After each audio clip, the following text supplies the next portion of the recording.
Check, check. Just doing a mic check. Yeah, looks like my levels are good. Just popping up, man. I'm working on some stuff in the background. I said, let me pop up and see what people are doing. And as you come in, if you want to chat, you can. If not, no worries. I am working on some stuff. Appreciate you, Vibrant. Appreciate you. Always showing up and showing out. I really appreciate you. Yeah, I'm working on some stuff while I'm up here in the studio. I'm just like, let me just go live in case people need a place they want to drop in and chat about whatever. But good vibes though. You know what I mean? Good vibes.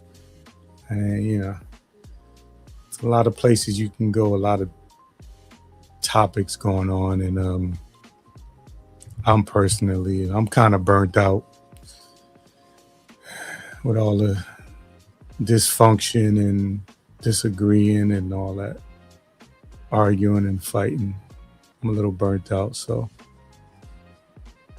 I've been trying to focus on I feel you. Yeah. They're coming along. For sure. Let's see here. But yeah, man, it just seems like so many people are just at odds and stuff like that. And I'm currently at odds with no one. And I like it. I enjoy the fact that I'm at odds with no one. Well, let me not say no one. I'm at odds with we'll call it a corporation. I am at odds with a corporation, but they directly affect my life. So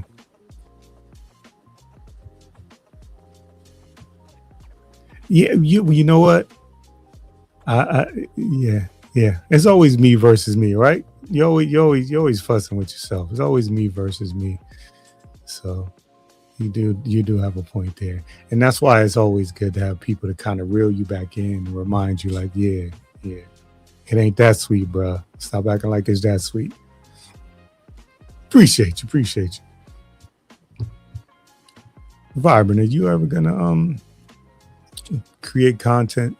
I'm sure you're a veteran as far as knowing how to do things and knowing what to do and what not to do, what lane you want to be in. I'm 100% sure by the places that I see you at that if you wanted to spark up a live or do a video, it could be a faceless video, it could be an AI video, but I'm sure that there's a lane for you.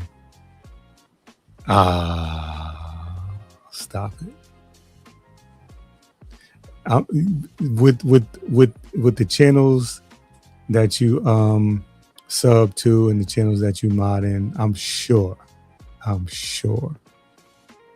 there's a lane for you. What's good, Fiona? Always good to see you. I'm okay. I just had some time while I'm up here in the studio and I'm working on a couple of things, and I said, let me go live, and if people want to come in and chat, they can chat. But now, see, you know what happened? What usually happens is I'm like, all right, I'm gonna go live, I'm gonna start working on stuff, then I get to run in my damn mouth. I honestly enjoy the conversations more than I enjoy actually like creating content. I enjoy the conversations with y'all way more. It's way more interesting. The instant back and forth feedback, way more interesting. So, but one of the things I had said to myself is that I'm gonna when I have opportunities to go live, I'm just gonna go live, and whatever it is, instead of falling back and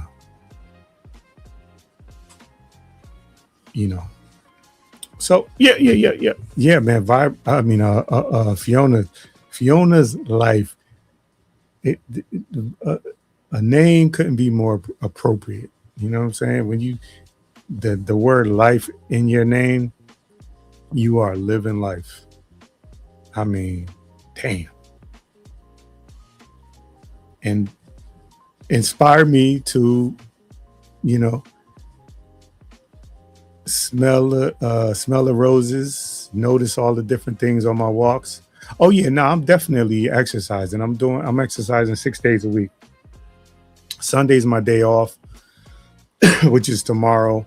But I actually didn't work out today. I just felt like my body needed a break. I've been going hard for 6 weeks, and when I say going hard, I started off slow, and I've been ramping up the weight training and the running.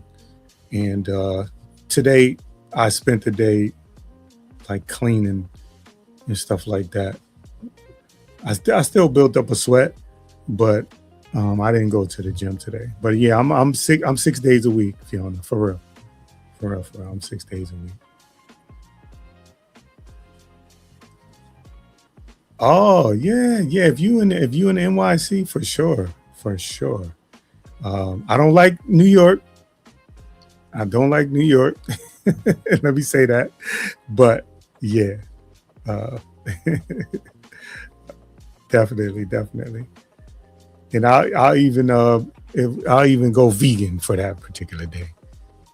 I'll put away my brisket and my pork belly and my ground beef and my you know my tuna, my sardines, my I'll put away all the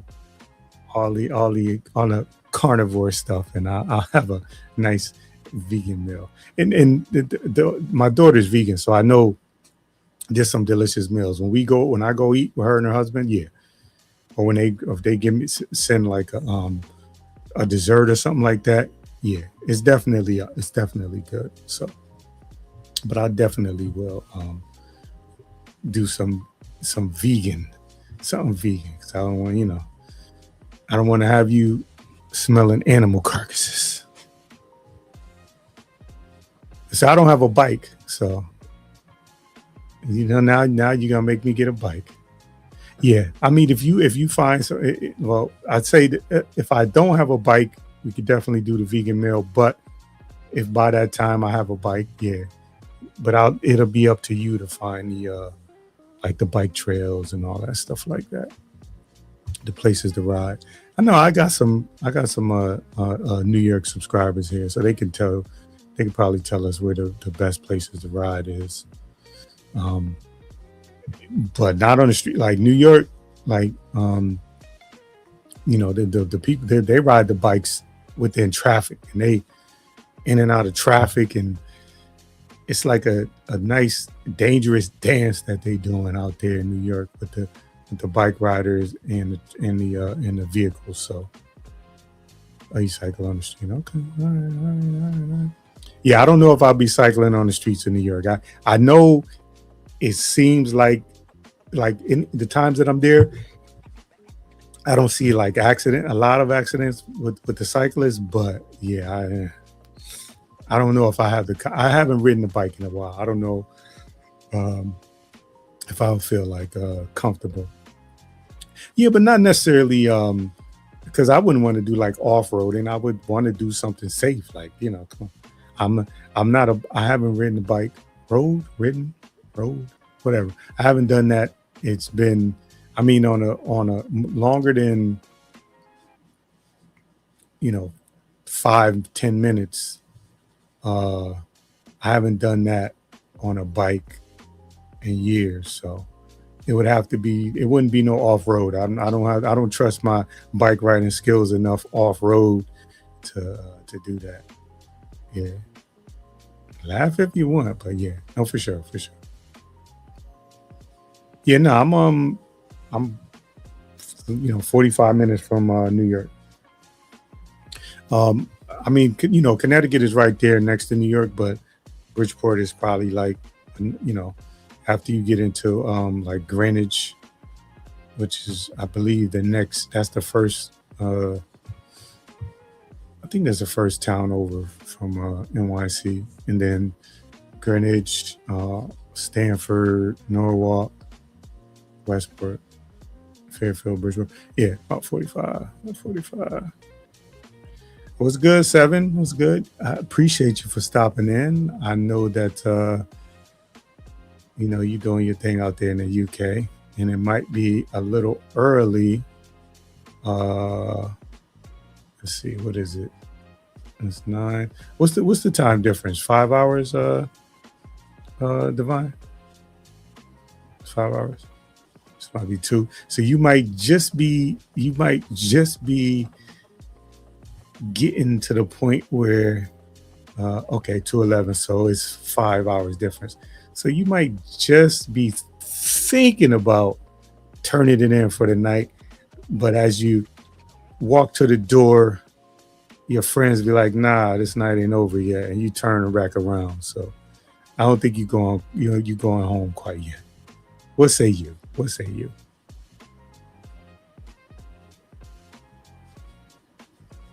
What's good, Black Anonymous? Appreciate you for stopping in. Yes. Good to see you too. Hope all is well. Hope all is well with you. I haven't seen you in a minute. I seen you, I want to say it probably was like last calls. I was over there.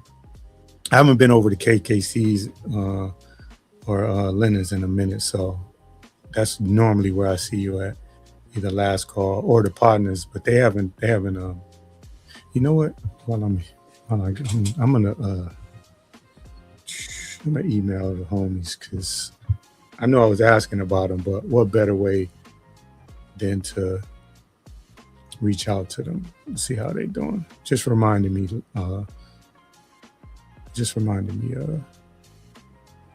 Black Anonymous. Let me see. Here we go. That's good.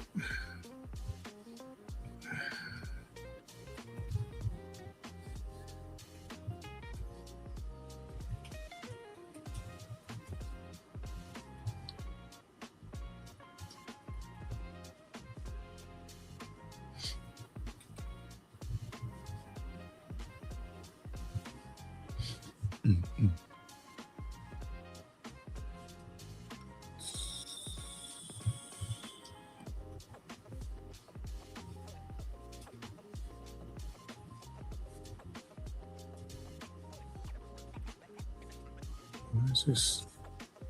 Let's leave that. All right. Okay. Why is it all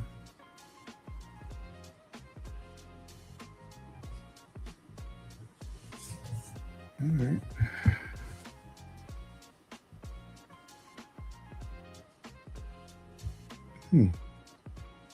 It's not letting me send it. It's making me do it as a draft. Okay. It's not letting me get to the bottom of the page. I guess I mean, it's in my drafts now. I will go back and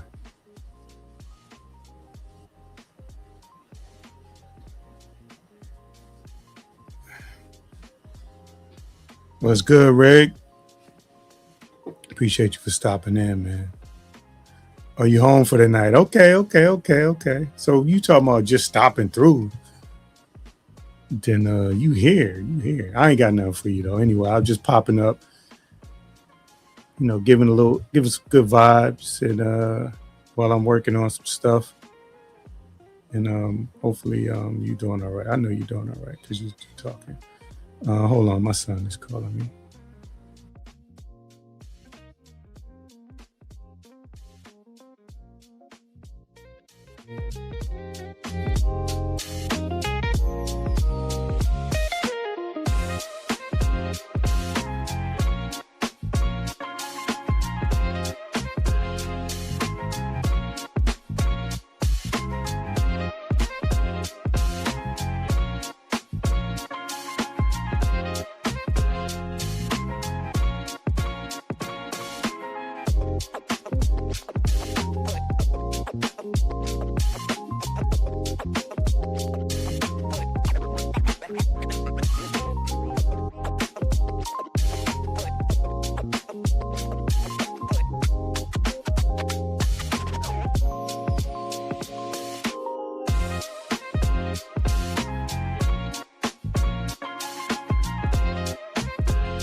All right, I'm back. Had to take care of my little man. Hopefully, Corey's still in here. Thank you for stopping in. Appreciate you. Chris Riggs, what's good, Joe? How you doing? Good to see you, Joe. Joe giving people a deadline. I seen it. Josephine, let me say Josephine, and then there's Thrive and Glow with Joe. 2 Joes. Appreciate y'all for stopping in. And again, my plan was to do some work while I was up here, but I always get caught up in the chat because I much rather talk to y'all than work on shit. I start working on some of the stuff that I got going on while I'm live, and then I get to talking to y'all, and it's a wrap. It is a wrap. Like I said, I appreciate you talking to y'all more than anybody. Last call, what's good, Playboy? Hey, you made me do it. Let me put the link in the chat. We are I'm just vibing, man. I'm just chilling. I ain't really got nothing going on per se. Like I said, I'm gonna come up and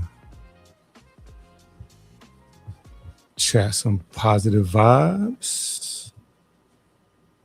I want to share a positive story. You got a good joke? I don't know, something. Shit, I gotta go to my thing here though. I gotta go to my channel because I can't. All right, there it is. Yeah, I'm gonna put the link in the chat. I'm gonna post the link and then it will be pinned. And if anybody wants to come up and chop gang with me, you can. I'm chilling though. Chilling. YouTube Unfolded. Appreciate you. Always appreciate you. Are you ever gonna do anything else on the other channel? I think you kind of, I don't know, did it run its course for you, or did you just with the drama, did it just wear you out? You know? What's good with that? You have a really good following, you have a really good audience, you built up people that really was tuning in to get your opinion on things. So yeah, I would love to pick your brain on that. Like, what happened with that? Was it just burnout? I understand that. You can definitely get burnt out from something.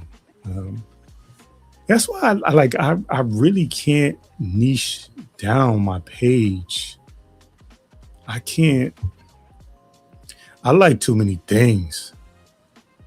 I'm interested in too many things to have the page be about one particular thing.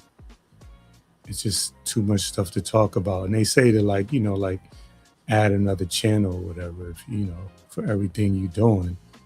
But I can't. I don't think I can do that.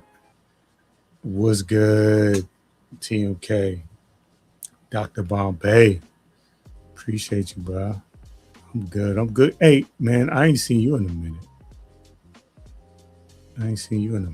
Bro. I mean, I seen you in the chat a couple of days ago, but I mean, content-wise, what's going on, man? Writer's Block. What you got? Writer's Block. You got Creator's Block. What's going on, Playboy? Clark. What's good, love? Appreciate you.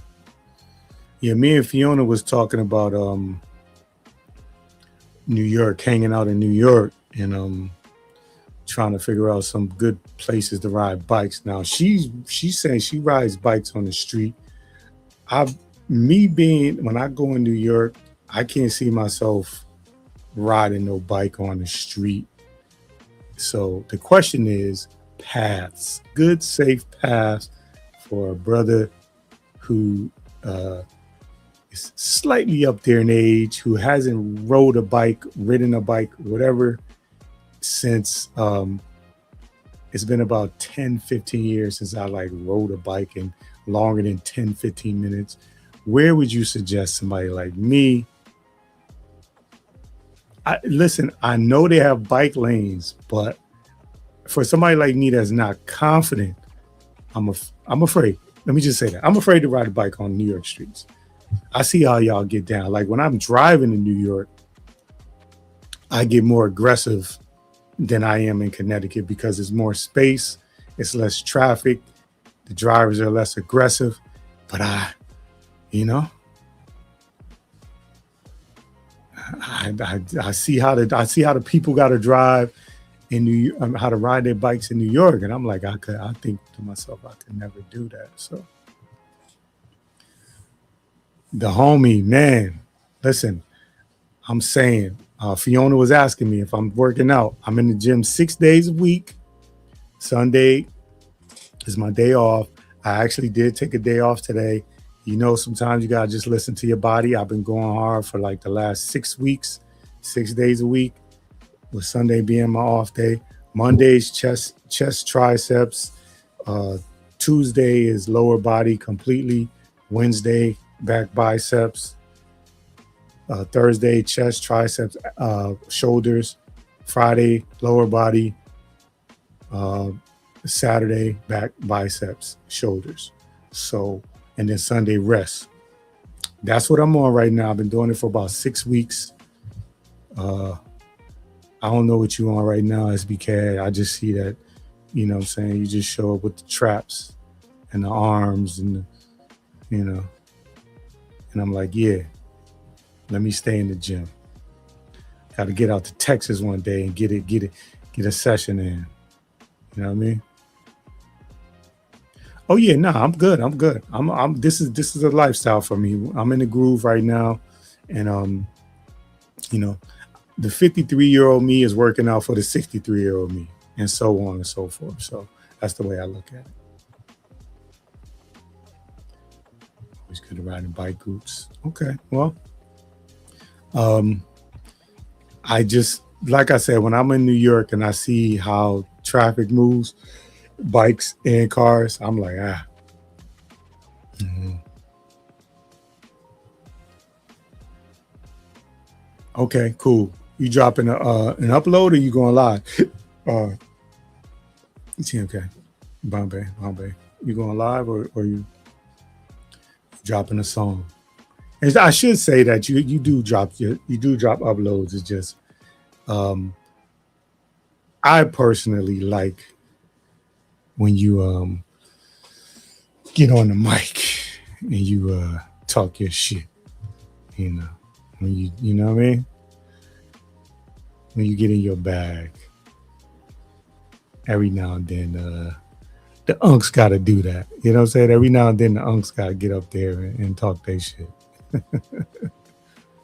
Okay, that's what's up. What's good, Skunk? Appreciate you for stopping in. Appreciate you. I'm guessing you at work because you was at work last night around this time, a little bit later. So I'm guessing you at work. Hope all is well with you. See, Adobe's going. I'm so yeah. What you mean though? Like I don't know what you mean. Adobe's going, waiting on a new hookup for your new machine. New machine. What's your new machine? Talk to me, brother. Bombay, I don't know if you remember this, but this was a couple of years ago. Me and you was in contact, and I was like, "Hey, man, I'm trying to get my sound right." And he was like, "Send me a picture of what you got." I sent you a picture of now. Since then, I've added some things, and you know, I've learned a couple of things. It's got to be like 3-4 years ago, where yeah, because I was listening to your sound. I'm like, man, I want my sound to be like that. That's like if to me, because I was just doing audio podcasting, all I'd had was the sound. So I would turn up everything into the headphones and listen to it. And it was crisp. You know what I'm saying? Everything was crisp. There was I couldn't tell if you had a AC blowing in the background, if anybody was talking in the background. Only thing I could hear was you. And I was like, that's what I wanted. That's the sound I was looking to get. But you know, chilling. Okay, got a Bedell. Okay, and then Bedell in the bowl. You know what? Maybe I have because I pretty much slowed down my drinking almost to nothing.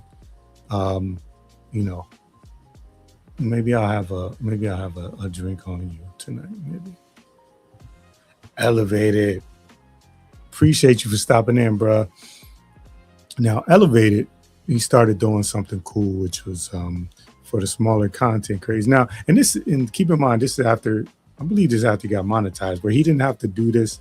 Once you get monetized, it could be like, hey, because in my mind, like once I get monetized, I feel like the work begins then. And he decided like to like spotlight smaller channels and put your page up on and have people sub to it, or at least have them take a look at what you got going on spotlight. So I appreciate you did spotlight. But I would have shouted you out once you popped in, whether you featured my channel or not, but you did feature my channel. So um they want to acknowledge that, man, and you always been a good brother to me. Oh, hold on. I got my man in the background. Hold on. What you laughing at, brother? Wait, Been I'm too here long. in You back, the cut, waiting for your whole to be seen, man. Over you here. back there. You back there like what? Did you jump? Were you jumping up, waving your hand? Like me. I'm here. I'm here. What's up, man? Look at you going live. Good to see. Good to see. Sure. I got you. I got you, Bombay. I got you. We'll link up. Do some grown man shit. I fuck with you.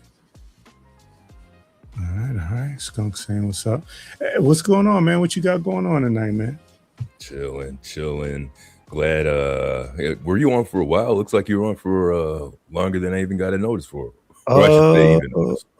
It says 37 minutes, but I usually the first 5 minutes my thing is the first 5 minutes I go live. Like if I schedule for 9, I try to go live at 8:55 and just kind of try to get my notes and get everything going on, but also let people come in because especially the pop-ups. Try to set the mood. It's let the mood, let people come in, and tonight was more like I said, I was gonna work on some stuff, and while I'm working on some stuff, I did say I was gonna go live when I talked to you last night, so I was like, go live, work on some stuff, and if people want to come in and chat, and that's all the better to have people come in and chat. And like most of the time, once I go live and people start dropping comments in the chat, which I greatly appreciate, I'm not working on nothing. I'm talking to people. Yeah. These days, especially when you think you got a task to do, and you got social media in front of you, especially if you're checking out the live or something, what it is, it's easy to get distracted. I find these days. Yeah, for sure. For sure. Very cool. Yeah, man. So, how you doing today, man? You hit the gym today? What? I did actually, and I waited. Wasn't that motivated? Talking to a few people, some family stuff going on right now. Somebody just getting a little older and a little, going through that phase of independence, I guess you should say, losing some of it. So there's people moving around and all that kind of stuff. Some conversations today, then decided, I got to do the gym. So did it. Good session overall. Glad I did it. And, just spent the time doing a couple things around the house, man. So, What was the gym like today? One of those much needed things where you just kind of needed to blow off some steam, and like you mentioned some stuff without going into details, but like did the gym help you kind of like deal with that kind of stuff mentally? Right. Well, it's kind of like a reset for me, shake off anything from the week kind of deal. And, because I worked out to exhaustion or whatever, then prepare to face the oncoming week, So it's kind of what it does. I try to get into my head. It allows me to finish because I don't like it. I was just telling my cousin today, it's not like I love running. I'm not one of those guys that could just go out there and then run blocks and blocks and all that shit. Like I got to set it up and I got to motivate myself, When knees hurts, bones hurts, all that sort of shit. So it does take a lot of, it would be easier just to say no and not do it, but Yeah, man. I mean, it's like some of my best workouts come from when I got some things going on, and I just need to blow some steam off. Hold up, propane, and hold up, where my wolf howl at? Let me find my wolf howl. Propane in the house.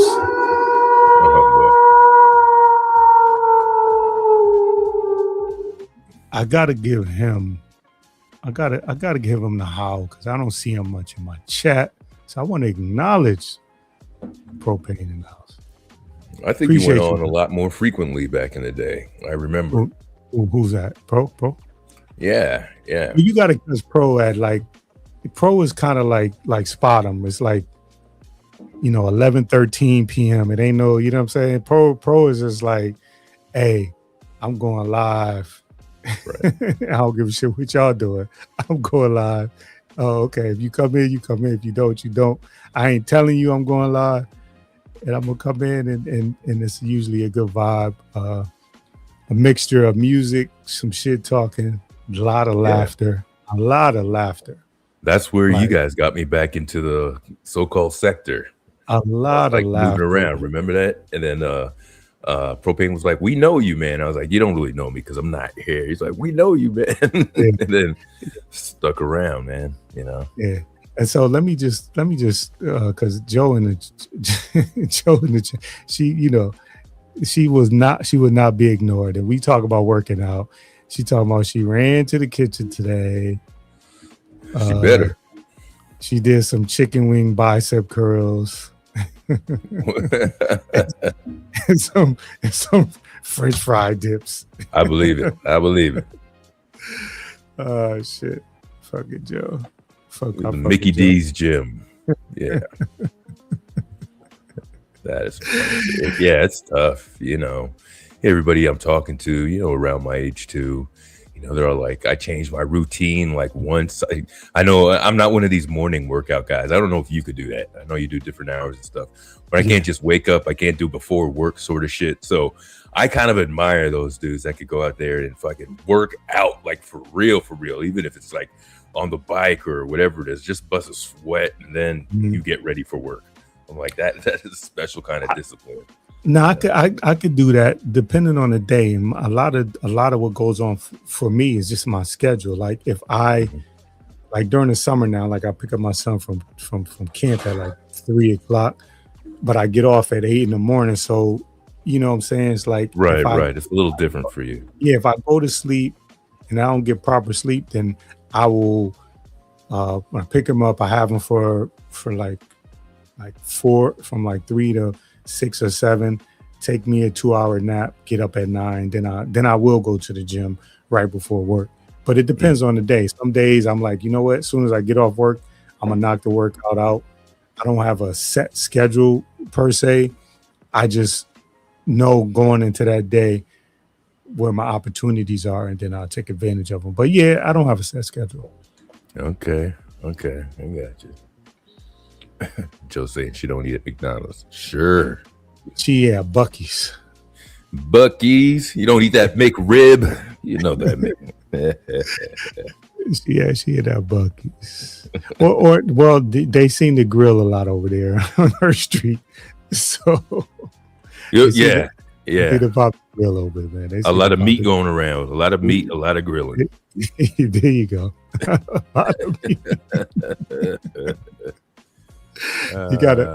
You gotta be over at last calls to pick up some of this stuff. But yeah, man. I'm in a groove now working out though, man. Like I was saying, I'm working out six days a week, and I've been in such a groove at work. Like, my chief was like, "Hey, man, you hitting the gym or what, man?" Everybody they grabbing on my arms and all that shit. So yeah, I know it's paying off. I told him wait to, because I'm still in the 260s. I'm in the low 260s. And, I think probably like for me, if I'm being honest, like I could be 250 and be in, like if for somebody looking at me, I could be in good shape. But for me, like 230 is my sweet spot. 225, 230. Yeah, I get there, man. Yeah, I'm live streaming with no shirt on when I get to 230. Oh boy. He's going to get to his head, man. He's got to back it off a little, maybe 240. It was like a safe zone in there. All right, shit. No, I'm live streaming shirtless. I'm trying to tell you. That the sector ladies will love it, I'm sure. Oh, I don't know about that, but I'm just saying, who for whoever. So you get up. Skunk said you get up 4 a.m., train, start work at 5:30, finish up at 4. So you working, right? Train home. So what are you working out or what you doing, bro? Before ride the train, start work at 5:30. If you're starting work, there's no pre. So you got a hour and a half. Wait. Train. So how long is your train ride? How long is your train ride? Because the train, then go to work and start. Yeah, you're not doing too much on a 4 a.m. wake up. Yeah, I mean it's a 12 hour. You're waking up and walking right to the train. Yeah, it's a 12-hour window. Oh, speak of the devil and she shall appear. What's up? What's going on, Joe? Well. What's going on, Joe? Listen, when I drop my weight, I'm gonna be live streaming with no shoes on. I'm telling you, it's crazy. Oh wait, I already do that, so never mind. Y'all keep your clothes on, please. I believe, you know, you just gotta show your arms to point them and have the biceps pointing to giving directions, and I'm gonna do all of that, man. Man, look, I ain't doing nothing, and I'm slimming up. Like I just did diet. That's it. I was just like, you know what I'm saying? I walked from here to there, and that's all I got to say. I did a couple of sit-ups. I got out of bed a few times, you know. You working out? I think you bullshitting. It takes a long walk to the kitchen. Long walk to that refrigerator. Nah, the kitchen is short, you know what I'm saying? That's a short walk. You know what? I could skip. You know what I'm saying? Know what? She stays in the office chair with wheels, so she just like wheels herself out there on that office chair, on that ergomatic. Yeah, look, I got an office chair that like rolls around the floor, and I be scrubbing like my tile floor, rolling around the floor, scrubbing the towel because, you know, like if I stand up, you know what I'm saying? Because the room is too long, so I got to like get into the grooves of the towel, you know. Into the grooves. But like, if you working out of a chair, like that's a tough job. Anybody that has to sit in a chair for extended hours, that's a tough job on like your back and all of that. So like, yeah. That's why that's why my desk goes up and down. You stand. Yeah, I have a you don't stand. You don't. I'm putting money. You don't stand on it right now. When's the last time you used to stand? Man, let me tell you. When's the last time? How many weeks? Listen, I don't know how long it's been, but let me just say this. Let me say this. Yeah, I got it sitting up high enough, like where, like I type and I got it sitting up high enough where I'm just looking straight ahead. I don't look down. Well, you know, I could type without looking, so I just look straight ahead. Like I have it high enough. Like it's like my knee, like, you know, I can stretch my leg, but I have pedals under my desk. Those pedals. Like get a little workout in. Yeah, I got those pedals under my desk. She don't use that either. Yeah. That's what I do. It's under my desk. Don't use it. It's behind a plant. And shut up. It's not behind a plant. She takes her socks off. You just leave her socks on that little pedal. Yeah, you pedal with your socks on. Like it's not like it's like a recycling bin. Big. Shut up. That thing. It's big like a you know, like the elliptical one, not the little pedal. It's a elliptical pedal. So it's like, appreciate you for stopping in, Playboy. So you can actually stand up on it, but if you wanted to. Mm-hmm. But I just be, because I get antsy when I'm working, so I always gotta like, you know. What you getting antsy for? Is it the stuff that you gotta see and stuff you gotta like? Yeah, the stuff I gotta do. Yeah, stuff that I gotta do. I got you know, I like they your company. So do you like send out those phishing emails to the employees to see if they biting on them and stuff like that? Are you Oh part? no, I don't do that. See, I work for the FBI. So Oh, I'm just kidding. So I I I keep up with like let's say like I'm like a record, like we keep up with records. Let's just say that. got it. We went digital, like what I'm saying. But Mm, no, I don't do that anymore.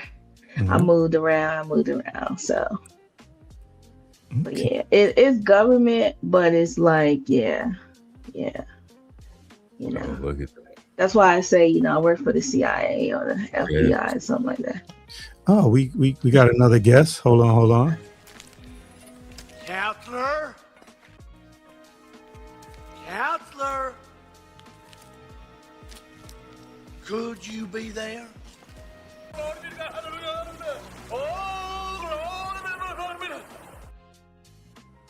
Ah, What's good, Stephanie? Oh, what to do? What to do? We meet again. what up? Again, yeah. Yeah, this is I guess this is Part last two. extended, right? Yeah, After hours. This is like Super Friends. Listen, Oh, don't talk about like sing a song, entertain yourselves. Don't talk about nothing important. I'll be right back. Just give me like 3 minutes. Y'all could do whatever y'all want, but whatever you came up here to talk about, Stephanie, don't do that yet. And all that other good stuff. Y'all just, I don't know, entertain each other, but don't go on with the conversation we was having. Because I don't want to miss it.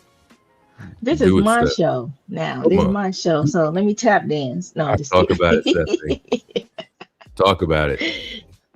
Let me sing while I'm up here. Let me sing. No singing, please. Oh my God. We want people to stay. Let me clear my throat. Come on, Steph. What do you got to say? well, I'm gonna wait. Per the request made by the channel holder and show host. I'm gonna let that lay until he gets back. But I did. I know. I don't know how many people watch Shatim over in the B sector, but there was he was reviewing a show that was talking about strip clubs in yes, thank you, in Atlanta. And so I hit the link and did my little rendition of Whistle While You Twerk, because there was mention of the Blue Flame, mention of Magic City, so I had to do some the verse that from Whistle While You Twerk. I mentioned both of those, so that was a delight for the crowd. They loved it. They loved it. It was a hit. It was a hit. My version of Whistle While You Twerk. It was a hit. Oh, right. Famous over there. All right, Look, LC, you didn't even get my email that I sent you. That's hilarious. What a coincidence. I'm gonna bring it up though. You saying that you sent me? Yeah, but it's a When? coincidence though. What's this email? Earlier today. It was Today? a coincidence though. Yeah. Email today. Yeah, All right. I know. You ain't checking my email. So like all day. shoot, you know what I'm saying? No, but it's a coincidence. It's hilarious. It's hilarious.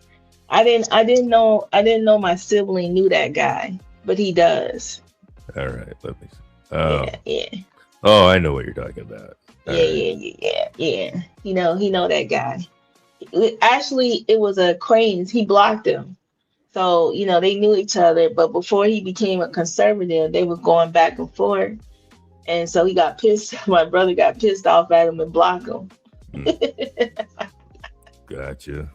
Yeah. What a You never know.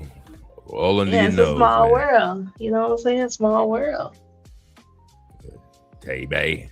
I'm trying to get my brother to like screenshot some of the earlier messages back in the day before he blocked them. Oh, that's interesting. Isn't it like that? Yeah. So what else was you're around for the whole show? What else was a brother of a certain age talking about earlier? He was playing music. He was doing some music. Oh, so that was it. I was there on time, I think. Yeah, he was here on time. Oh, okay.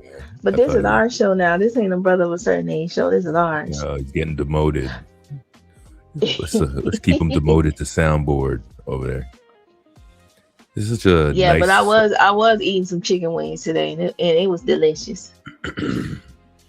Had some food, but I am definitely... I don't think I could stay long. I might have to hear you guys in the class. Yeah, I got to do a couple things that I was doing. I started a little late today, because I went to bed later from the show and all that stuff. So I just took the time to be like, all right, I could sleep in a little bit. So I started a little later than I would. But still got everything or most things done that I needed to get done today. And I'm just like, but it's a lot of stuff at home. I must have the dryer going, washer going, the dishwasher going, this going, food over there. It'd be really... It's okay. You were cleaning your house to the oldies. It's okay. I was, man. It was that kind of day. And I couldn't do it today, but I finally got gloves so I could go out and take out some of the weeds from the walk out there, grew a little bit. So I thought I was going to do that today, but time kind of ran out a little bit. But it's something for me to do tomorrow, One of those kind of days, outside day. Well, I got some weeds, over here, I'm saying, like, I think I pulled some in the middle of the week. You got some weeds. Joe got some weed. That is hilarious. I said weeds. Thanks, Clark. Thanks for hanging out over there, man. We had a good... I thought last night was a real good show, man. I had a lot of fun. You always have a lot of fun, sir. You always have fun on the show? Yeah. Always fun. And then it's really weird because every time we start the show, I'll be tired. It's like real tired. I don't know why, but well, there you go. It's because it's the end of the week. What in the AI are these profile photos? That's what I say. What in the AI are... There's really kind of two-ish. If you're... Who's this? Is that Dolly MP3? Are you in the sector? Are you one of Brother of a Certain Age's homies? One of his connects that he made out there too? Well. I'm supposed to be gaming right now. I saw your post. What's up with that? Oh, that post that I made. Oh, that I'll pay anybody that can hear me. Fine. I came back just in time. We ain't. I'm not gonna mention it. I was just saying. It's gonna be there for it's almost over. Oh, over. Yeah. Don't bring that energy if you don't want that energy around. No, I don't want that energy over here. You know what I'm saying? Yeah. Right. Good idea. Now, in the boring sector right now. This is boring sector. Sector. This is the last. Listen, this is the last of the. Listen, there's only a couple of boring sectors now, so don't worry. We holding on. Daily MP3 says, "What in the AI are these profile photos, bro?" This actually is what I look like. If you look at the profile, no, not at all. I don't look like that. No. Well, which one? Is the thumbnail? Yeah, the thumbnail. Oh, yeah, you're being like the thumbnail to me. You're being a little generous, brother. I'm probably a little generous. I'm probably a little darker than that. I'm definitely a little darker, but that see, don't be hating. LC, I'm not hating. He's being real generous. That's him in the light. You know what I'm saying? Because when the light, the lighting's good. The better structure than you have. Whole much more. No, but look, you got it generally looks like you could say. The two wrinkles in the forehead, and then at the top, you see the little indenture in the head right there. It's got you can't even see right now. This is the darkest you ever been on your page. Got the lines in there. You got the indentations in the cheek where, very, very rugged looking. Can you guys see him? Can you see rugged older man? All right. Rugged older man. I'm not going to show mine, but I'll show it to you, brother. I think last call already seen it, but you already seen it, LC. But mine look like me too. Like, you know what I'm saying? Got little glasses, and everything. Yeah, Uncle I've Master's awesome. seen it too before, and several people that I've seen that that some Yeah. people may have not seen, and they may feel like they need to see him. But yeah, Man, that's a good. Listen, trolls are I don't feed the trolls. I, I, Don't I hear be you. the troll. I hear you. All right, so what would you what you was coming up for, Steph? Because then I'm gonna mess around with y'all a little bit, have a little pick your brains and have a little fun. Okay. Well, I just want to say, just for clarity, mine is not AI. I actually look this cool. This is a real picture of me. No, I was coming up to say, I really admire your gym routine because back before COVID, which that's 6 years ago now, which is insane, right? But back before COVID, and I turned 40 during COVID in 2021. So I was still in my 30s when I was doing all this, which is crazy also to think it's been that long. But before COVID, I was in the gym 2 hours a day, 4 days a week, and I kind of had your same kind of different groups. Tuesday was legs, Thursday was a different part of the legs. Monday was arms. Wednesday was chest and shoulders. All that shit, right? And cardio 4 days a week. All that. And then now switched it out. Red Bull ought to be like its own food group as far as my life is concerned. I kind of wonder sometimes if cherry limeade is the same as water, right? I'm lucky if I get a walk in. I still try. Besides the 2 hours a day, I was also doing daily morning power yoga, and so I drink a gallon of water a day. And so but my life just kind of that part fell off the fucking rails. And I don't know what I need to do to get back. Let's unpack that if y'all don't mind. This is really good for me because I'm interested in mental health, physical health. I'm interested in it. So, are you saying you had the time because of the pandemic, or because what actually changed as far as your scheduling? Well, and that's another thing. Because of the changes that we all were forced into during the pandemic, my routine also changed, and I never was able. My routine my day got a lot more disorganized, right? It got home time was part of work time, was part of home time, was part of work time, right? It all got intermeshed. I didn't have anything really delineated anymore, so I didn't have a dedicated gym time anymore because I didn't have a dedicated any time anymore. Right. And I never really got back on that real precise schedule that I had myself on before the pandemic. I never really was able to get that back together. So now,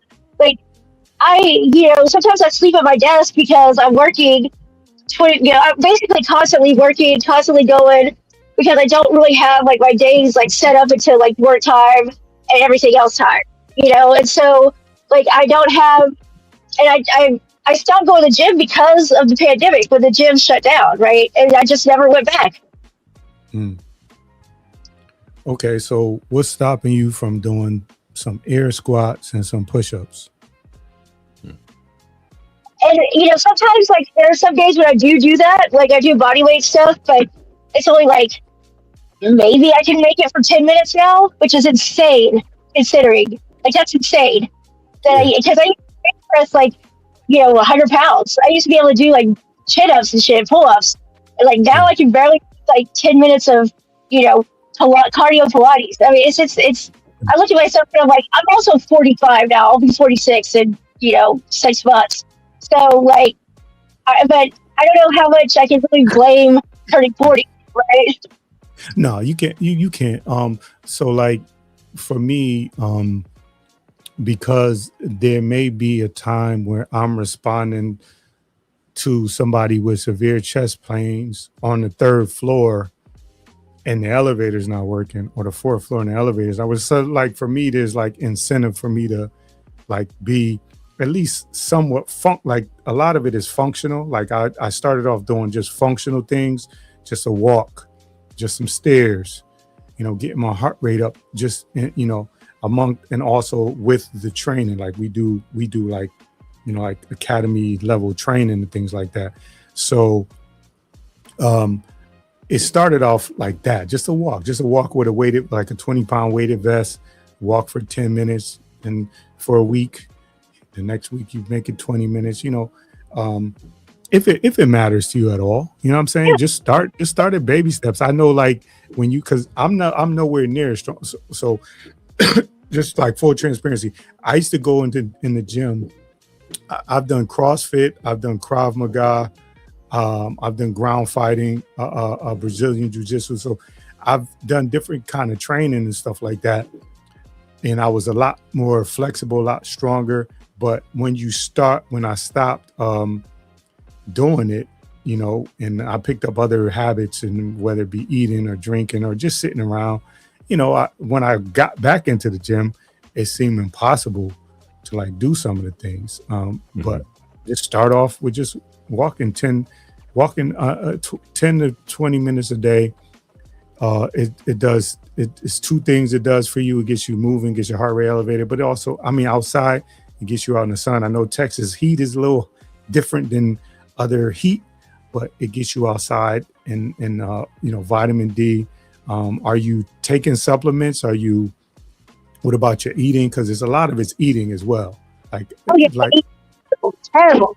Yeah, you did mention the energy drinks, which I know, doing what I do and working overnight, it's like coffee, Monster, Ghost,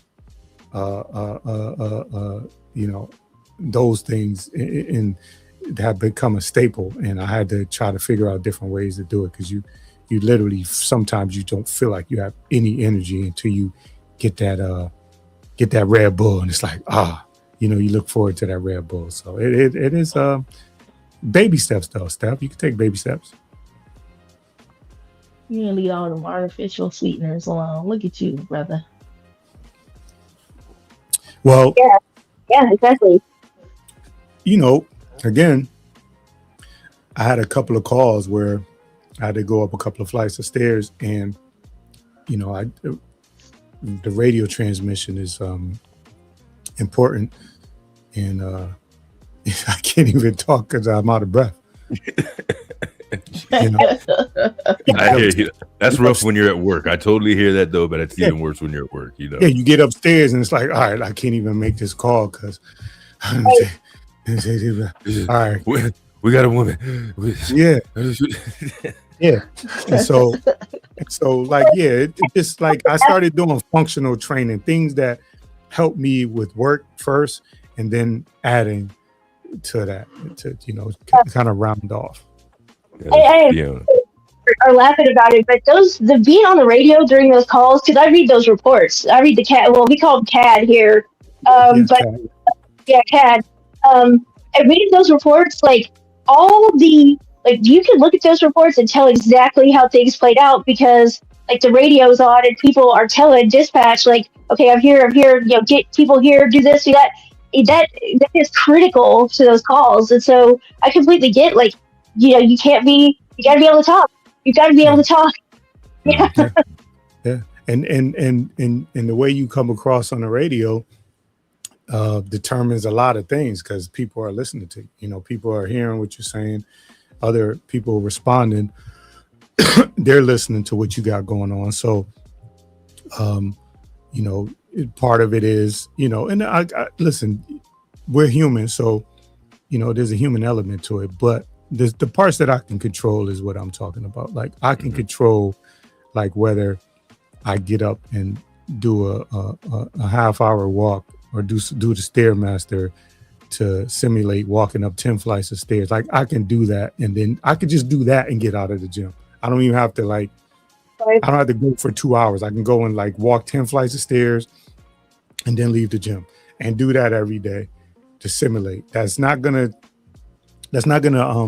duplicate like the elevated heart rate, and it's like, if you guys know, like as your heart rate goes up, your fine motor skills start to deteriorate and stuff like it's not gonna. I think it starts to decline your ability to, Yes, it's not gonna it's not gonna duplicate that, but at least you ain't gonna just pass out from exhaustion, as opposed to, you can have a cardiac event regardless. But it's just all for me like, okay, I'm 53 now. Where do I want to be at 63? And what am I doing to contribute to that guy? Because I hope to live that far. So what am I doing now that's going to affect that guy? And if you have something that you can, if you have a goal or a why, as a lot of people say, if you have a why, then maybe that can help you. And definitely having accountability partners. I'm an advocate for having people to say, "Hey, Steph, what you doing?" Nah, I'm just kind of nah. I'm outside. All right. And you know what? At the end of that walk, you'd be like, you know what? I'm glad you came and got me, because I was just gonna take a quick 20-minute nap and pop a Red Bull when this is much healthier, heart healthier for me. So just a little nugget, little nugget for you, Steph. Yeah, I think that's my problem, is that I'm sitting here thinking, like, if I could just recapture my life prior to 2020, or it's nothing. It's either like go big or do nothing at all, and I just think that, like, I probably just need to get past that. Like, okay, the past is the past. If you're never the gym rat that you were, then get it behind you, and don't make perfect the enemy of good. And like you're saying, baby steps. You got to start somewhere. You can't just, I can't sit here and beat myself up over not being the, arm wrestling, maniac that I was, in 2020. She was arm wrestling. I won a couple of tournaments arm wrestling the 2 years before COVID. Yeah, the COVID. Yeah. He was out there hollering. Red Bull thing gives you wings. Yeah, gives you wings. I have a picture of me arm wrestling this girl that she went by Valhalla. She was a big woman, and I mean a big woman. And she beat me. We got down to the finals, and she and I were the last two. And she won. I came in second, but she was a good, probably 18 inches taller than me. If you said her name was Valhalla. Valhalla, yeah. That's a fucking Viking, of course. This is how Stephanie got her way through college over there. Her arm wrestling at all the bars in the off campus. Your opponent's gonna be Valhalla. You already knew what you was in for. She's the top boss. She's the final boss in the game.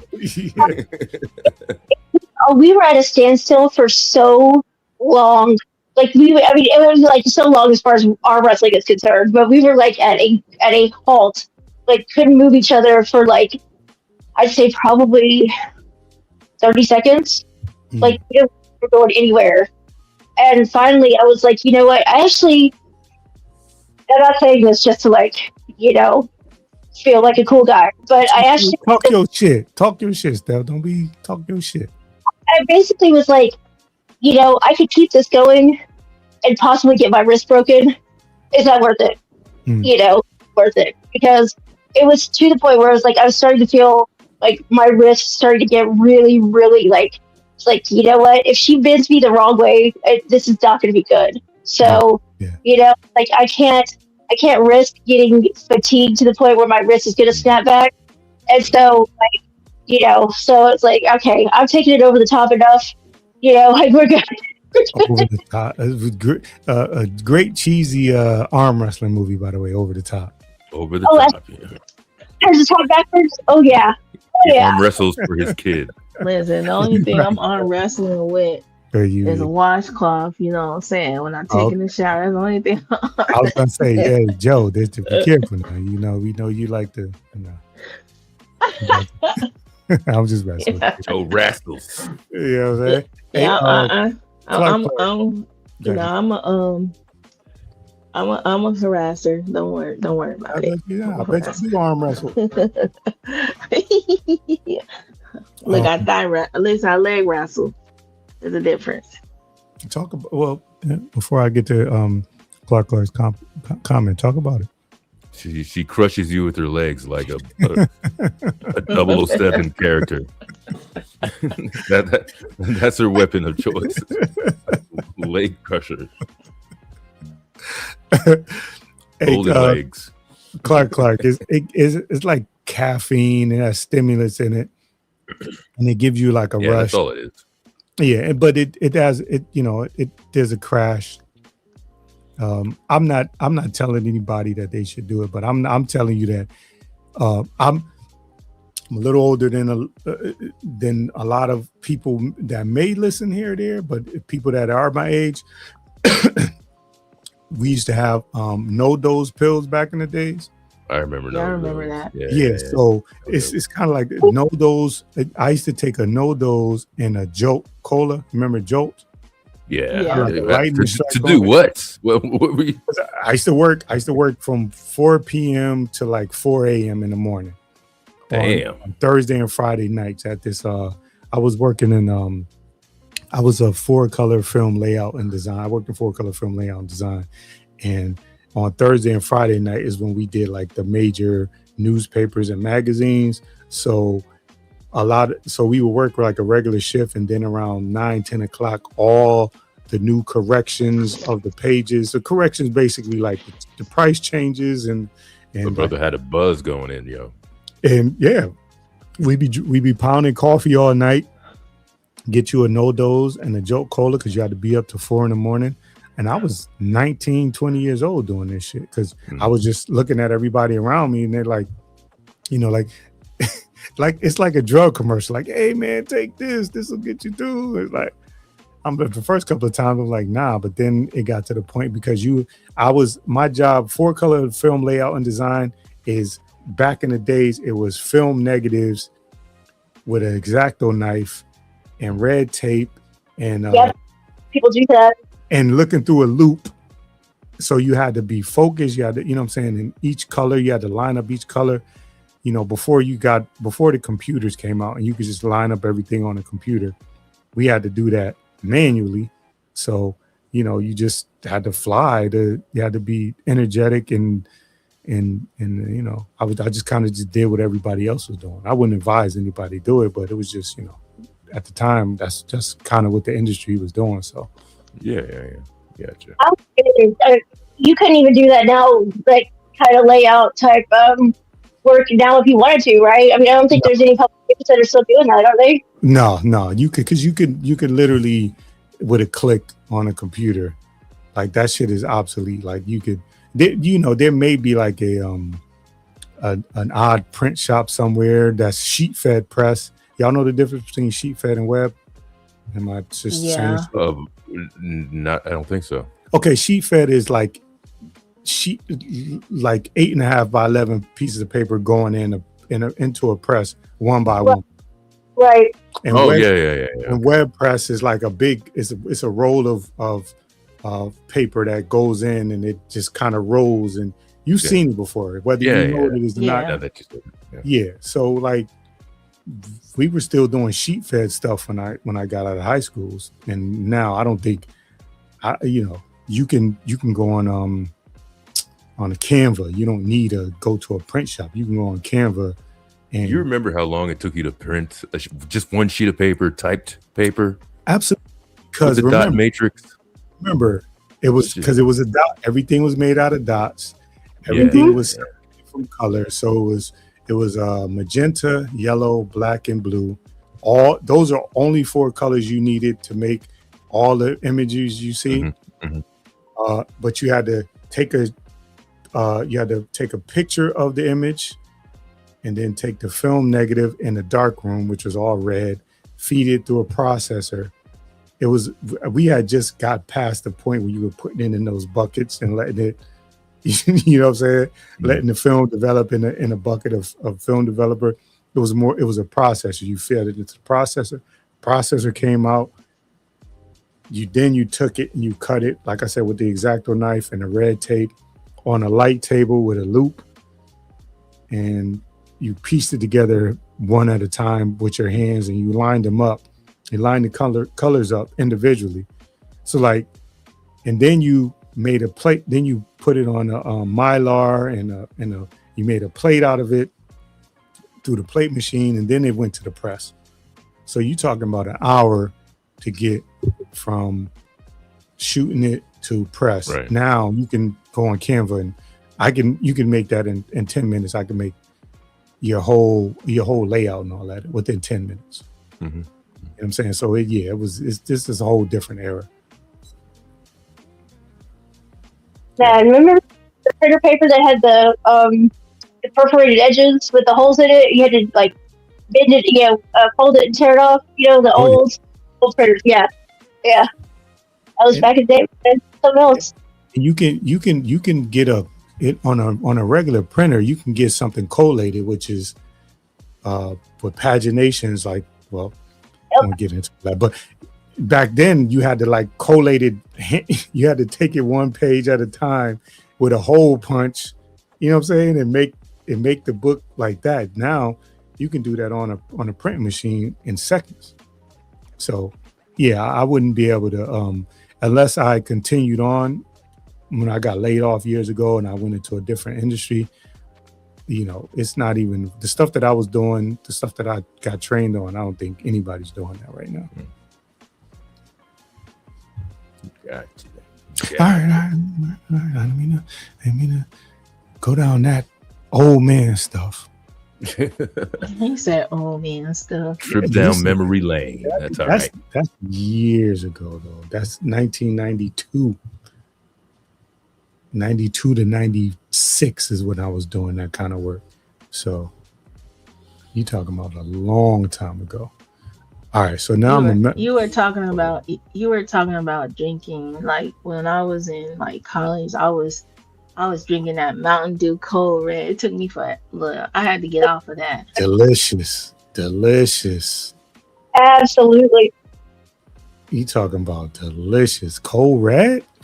Yeah, like when that came out, let me tell you, it got me through a lot of papers and a lot of reading. That's all I gotta say. For sure. When I started working around college campuses, it was Adderall. Them kids was up all night. Yeah. Very recently, because we didn't have Adderall when I was in college. It was still Ritalin. Yeah. I started working on college campuses in 2003. I want to see it. 2003.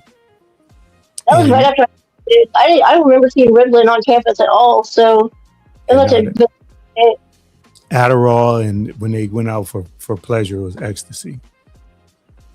Yeah, because we still called it ecstasy back then. I don't know what this Molly stuff is. I had seen her. I don't know who that is. But back then, we had the ecstasy game, buddy. Yeah. Lou. I ain't never partake in none of those things. I be talking to kids and the corners of their mouth be all foamy and white and they be all touchy-feely and all that shit. Yeah. Wow. Yeah, I've known people. All right, so now I'm gonna mess with y'all a little bit. All right. Yeah, what you were saying, Steph? Oh, see, that's right. I know people who did that. That's how I know about it, because I know people who did it. I know people that well. They weren't friends. I just think I do have people who did that stuff. Never me. It was never me. You was going to like law school and criminal justice and all of that. The grind that y'all had to go through. I'm just saying you might have needed a stimulator too. That's all I'm saying. That really was a neat thing about college. Sorry to just interject before you go to your next thing, brother. But I kind of like the study groups used to have before, like test or, some group project and stuff. You would go to some auditorium, some corner in one of the buildings, and do your work there too, with a bunch of like-minded people in there. Very interesting times, Yeah, I wasn't fortunate enough to go to college and have the college experience. I just was working at the college. Got a chance to be around a lot of college kids in my late 20s and just see all the different trends and There was something. It was called Salvadorum. I forgot what it was called. It was called Salvo. It was called Salvo. Oh yes. Say again. Salvia. Yeah, Salvia. Yeah. That it didn't catch on as crazy but there was like a scare with that for a little while where we were at. People were freaking out. Yeah, because it was coming. Like everything, and the newest drug is coming. And, you know, when you're training for stuff like that for response, it's like, okay, here's what we're dealing with. Here's what that might be. I think it was like Salvia Devorium. What was this stuff? No, that's what it's called. Just Salva, right? No, but it was Salvia Divinorum. Yeah. Oh, the technical name for it? Yeah. Well, we had to, you know, when you're doing that stuff, you gotta test on it and know the names and know the effects and all that stuff. Right. But Fiona's, she not even taking like Tylenol and none of the regular stuff. And I feel you. You know, if you can avoid it, definitely. All right, so let me see. Let me see if I can find some stuff to mess with y'all a little bit. Okay, so let me ask y'all some questions. Does pineapple belong on pizza? No. Okay, there you go. Hell no. On a supreme pizza. It could go on a supreme pizza or Hawaiian pizza. It, you know where it needs to go? In the trash. It could go. Do you eat Hawaiian pizza? Yeah. That's the pineapples and ham slices and pepperoni. I don't like ham. I don't like ham on my pizza, and I like my pizza. What are you, just? I don't like cheese? Ground beef. Are you just a cheese person? No, I like pepperoni, sausage, you know, mushroom. Like I like all of that, but not no goddamn. It's like the meat. All right, what else? I like Canadian bacon on there. All right. Oh, I like green peppers. Well, anything with bacon. All right, mushrooms. You a mushroom? Yeah, I love mushrooms. Right, you do mushrooms. All right, makes sense. Tomatoes? No, I don't put tomatoes on my pizza. Oh, you're lucky. All right, I was just gonna call you a hypocrite. You went with the tomatoes and you didn't go with the pineapple. I'm allergic to tomatoes, raw tomatoes. Oh, so what a weirdo! I forgot. Tomato is a fruit. Yeah, nobody's, you know. So we got a vegan in the house. So Fiona says cheese doesn't belong on pizza unless it's vegan. What is vegan cheese anyway? Last call. What is that? I don't know. Almond butter. Almond butter. Sorry, Fiona. I got no love for that vegan shit. Well, when Fiona comes to New York, we are gonna have a vegan meal. So I you're gonna have her come to New York. Well, all the Italian restaurants and everything, Michelin star restaurants, and you're gonna go to a vegan place. New York got everything, so they definitely. I'm sorry. My cousin's girlfriend tried that vegetarian vegan stuff, and she ended up in the hospital because she has to have meat protein, right? And I was telling her, I said, it's by your blood type. Like your people were meat eaters, but I don't know what it was called that happened to her. But I just know that she had to go back to eating meat. So she started eating just like fish. So I think she became a Presbyterian. Okay. Yeah, I mean, some people. Yeah, I'm sorry. Go ahead. That's Steph. She became a Presbyterian. Is that what you said, Joe? She became a Presbyterian. Yeah. I forgot what it's called. What do you call that with the people that eat fish all the time? Yeah, I can't say it. Yeah. My grandfather's second wife, after my dad died, she was a Presbyterian, and the whole family thought, well, how's this going to work out? You know, because we're Baptists, and Presbyterians are too close to the Pope as far as we do. Mm-hmm. You know, so Presbyterians, I was saying the joke, but yeah, it's funny. Presbyterian. You know what I meant? You know those people that just eat fish. What do you call those people? I became a Baptist. Okay. Actually, I'm vegetarian. I've been vegetarian most of my life. Going on now, like an overwhelming majority part of my life. So, you say you're a vegetarian? Yeah. I did not know that about you, Steph. I did not know that either. I knew she was a vegetarian. I did not know. You're not a vegetarian, Steph. Yes, she is. Since when? Since yes, when? She is. She been at this whole time. So 13? I may have known this. You want to I may say have heard vegan her since she was a child. Yeah, 13. Yeah, I was 13 when I stopped eating meat. So, yeah, I was like a little Lisa Simpson. Like if you watch The Simpsons and you know Lisa Simpson, I was very sort of Lisa Simpson-ish. You know, except I was a lot more like rowdy. You know, I was a lot more rowdy than Lisa. But you know, I was sort of that like you know. You were horrified from the brutality of the process. When you said that you were young when you stopped eating meat, it was like a little ba-doom-doom. But go ahead. Yo. That too. That too. Yeah, that too. But it's I was not as young when I stopped eating that. Well, I was kidding. Let's just change the subject.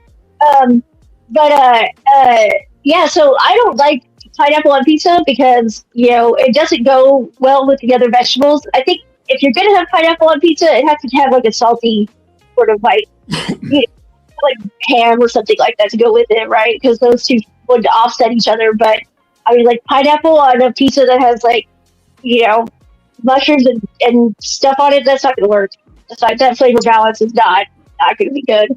So it's no. Just because I like the pineapples, I don't like the artsy shit. Like I have no idea what that cheese is. The big white blotch of cheese. Like just give me some regular mozz or some shit on there. Some artisan pizza. Yeah, I mean it tastes interesting, but I you know like I wouldn't order it. But if somebody had it and I was eating pizza, I wouldn't like turn down a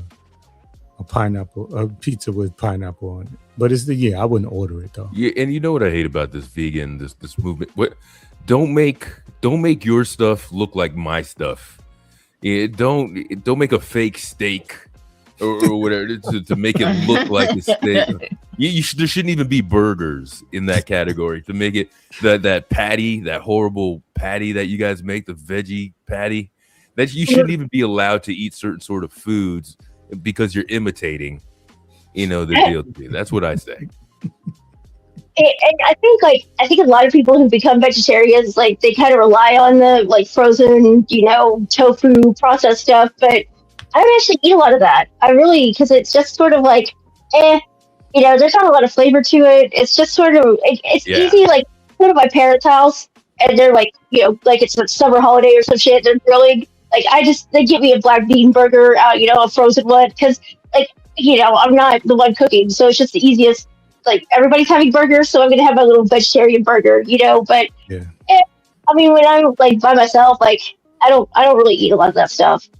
You know, I think it's good. It's like a good training wheels for like the new vegetarian, you know, to just kind of ease yourself into that. But you know, actual vegetables are, you know, kind of really good. I mean, yeah, at least to me. I know like some people like their you know flavor palate like it's genetic, you know. So there's people who like they eat certain vegetables and they don't taste the same way that they do to me or to somebody else because it's just like the chemicals in it are not, you know, they don't taste the same to everybody, you know, based on like genetic, you know, flavor palettes and stuff. So I get it. Like some people hate vegetables. I don't. So it's good for me, you know. But I used to be a very self-righteous vegetarian. I used to be a very self-righteous. Those are the ones we hate. Yes, yes. Like, yeah, I got into like my late 20s, and I was like, you know what? Actually, because I started really, you know, thinking about all these, you know, save the world type shit that we were doing. It's like, you know what? A lot of this is a lot more labor, time, and water intensive than the stuff that we actually are doing that's supposedly killing the planet, right? Like, you know, like vegetarian and vegan like diets, like to get that amount of vegetables, like they kill tons of animals, right, to keep them out of the farms. Like you have to kill the pests, right? So they kill rabbits, they kill the moles and shit like that. So you're actually not really like totally saving animals, right? Because there's tons of animals that are killed in the process of growing vegetables. That's just a fact. See, I know when Joe, you were eating those wings today. One of the things you got to worry about too is like It's like 4 wings for one chicken. If you eat 20 wings in a setting or the pound, however they sell it now, that's a whole chicken, man. For your chicken wing platter. What you mean? Listen, I had. Let me tell you what I had. I had 2 flats and 3 chicken little wings drums, and that's it. I didn't have you had chicken 20 wings. wings. I had 20 wings. I had 3 drums, like the little drums, and then I had. I don't like flats. you minimizing this already. 2 flats is what I had. And, I don't know what you're talking about. And they were hot, but it didn't even taste hot to me, so I don't know. Well, what's your wing sitting? What's your amount of wing sittings, a brother? How many can you, decent meal? Maybe you don't want to pick out. Maybe just watch 6. How many wings are you throwing down? So I can eat. You talking about full wings that got everything on it with the little dinner time? It's a little late watching the game. I got wings. How many? No, but I'm saying, there's flats and there's okay. Or you talking about the whole wing? Like we gotta assume. No. Okay, I got you. Like you go to Chili's or some shit. Those wings. Oh, I can like. So we'll go to Wingstop because I don't really go. Wingstop. Wingstop. Yeah. Wingstop. I can eat 15 wings. I give garlic parm. I give 15. Okay, yeah, between 15. I eat 5. 15 with the and their crack ranch dressing. Yeah, I get. Okay. I used to eat like 6. You know what I'm saying? About 6 of those. You little nuggets. So you eat. You're a little fine petite girl. You had a little. Shit. No, I'm not. No, I'm not. And I don't even want to ask you guys because I don't think I even want to know the answer. No, I like the French fries. That's why. But the bone in, bone out. Bone in. Okay, you guys are normal. That's good. Good answer.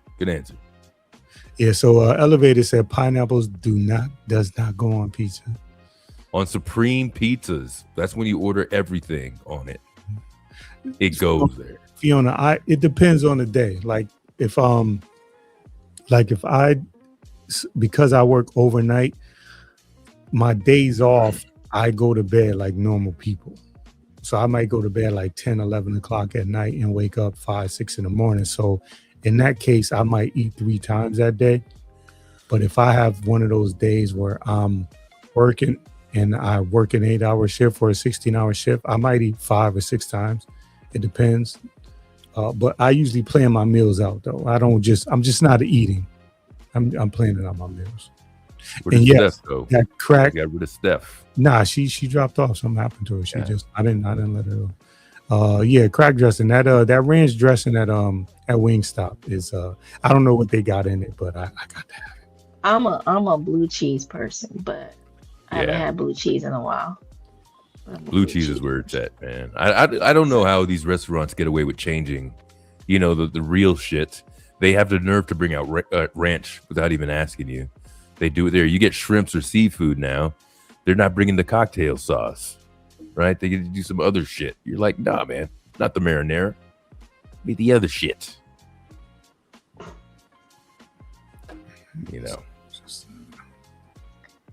Yeah, I try to limit like sauces, like even though I do kind of like ketchup, barbecue sauce, all that stuff, but I try to minimize it because it's like it has like sugar in it too.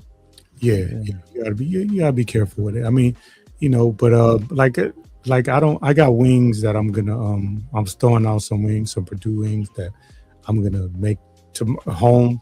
So I know what I'm doing with them. I mean, obviously I can't account for the steroids and all that stuff that they already put in them by the time I got to them, but I know what I'm making and everything that I eat with that, the seasoning and all of that. I'll know what I'm doing with it, but I don't. I mean, when I say when you talk about those wings, I might eat Wingstop once a month. Like I don't eat it like that, maybe once a month.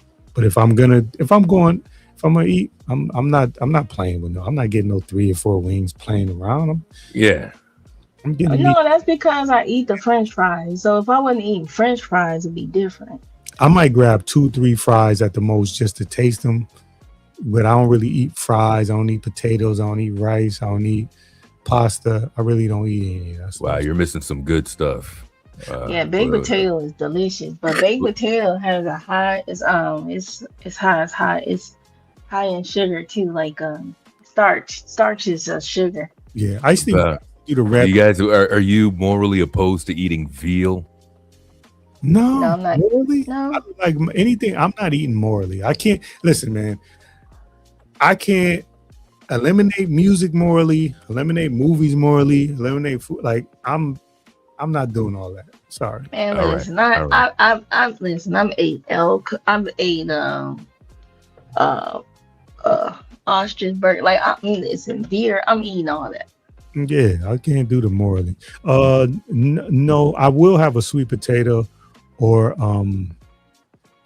yeah, I like sweet potatoes. I like sweet potato fries. But like when I say that I don't eat these things, I'm not saying that I don't ever eat them. I'm saying like if I have some pasta, it's like I'm like I want some pasta, and it'll be like 2 or 3 months in between there. But I don't eat it on a regular basis. So I'm not saying I don't eat the stuff, but I don't eat it on a regular basis. That's what I mean. If you ever hear me say like I don't drink, I don't do this, it's something that I little bit. I haven't eliminated it, but I just don't. You know what I'm saying? I'm just not. It's not part of like Gotcha. my every day, every week, every month thing. The meat is delicious. Talk about it. all meat is delicious. Get your co-host. Joe, don't stop talking about meat. Meat in her neighborhood. Get your co-host. That's called. I like beef hot dogs. Yeah, no. I'm done with that process. Sausages. There's no surprise. I bet you like the sausages. Like the foot longs. There's zero surprise there, Joe.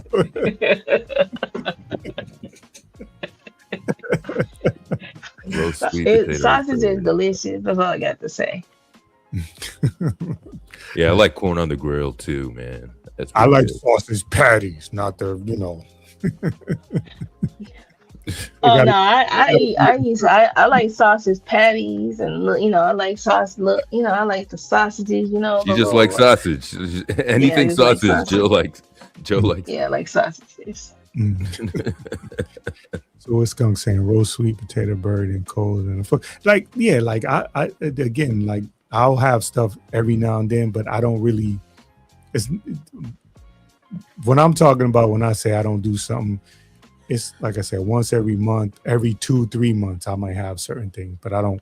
It's not in my. I just get sometimes you get the feeling like, yeah, you know what, I'm gonna have me a drink, or I'm gonna have me a, I'm gonna have me a sweet potato, what you call that? A loaded sweet potato. Potato.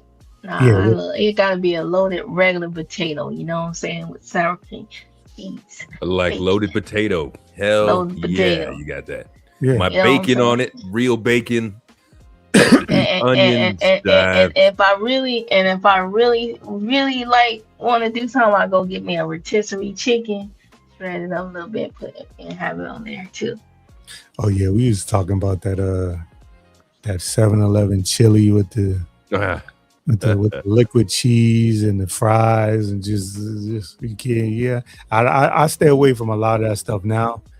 As I'm getting older, I'm a lot more picky, but I wasn't as picky when I was younger.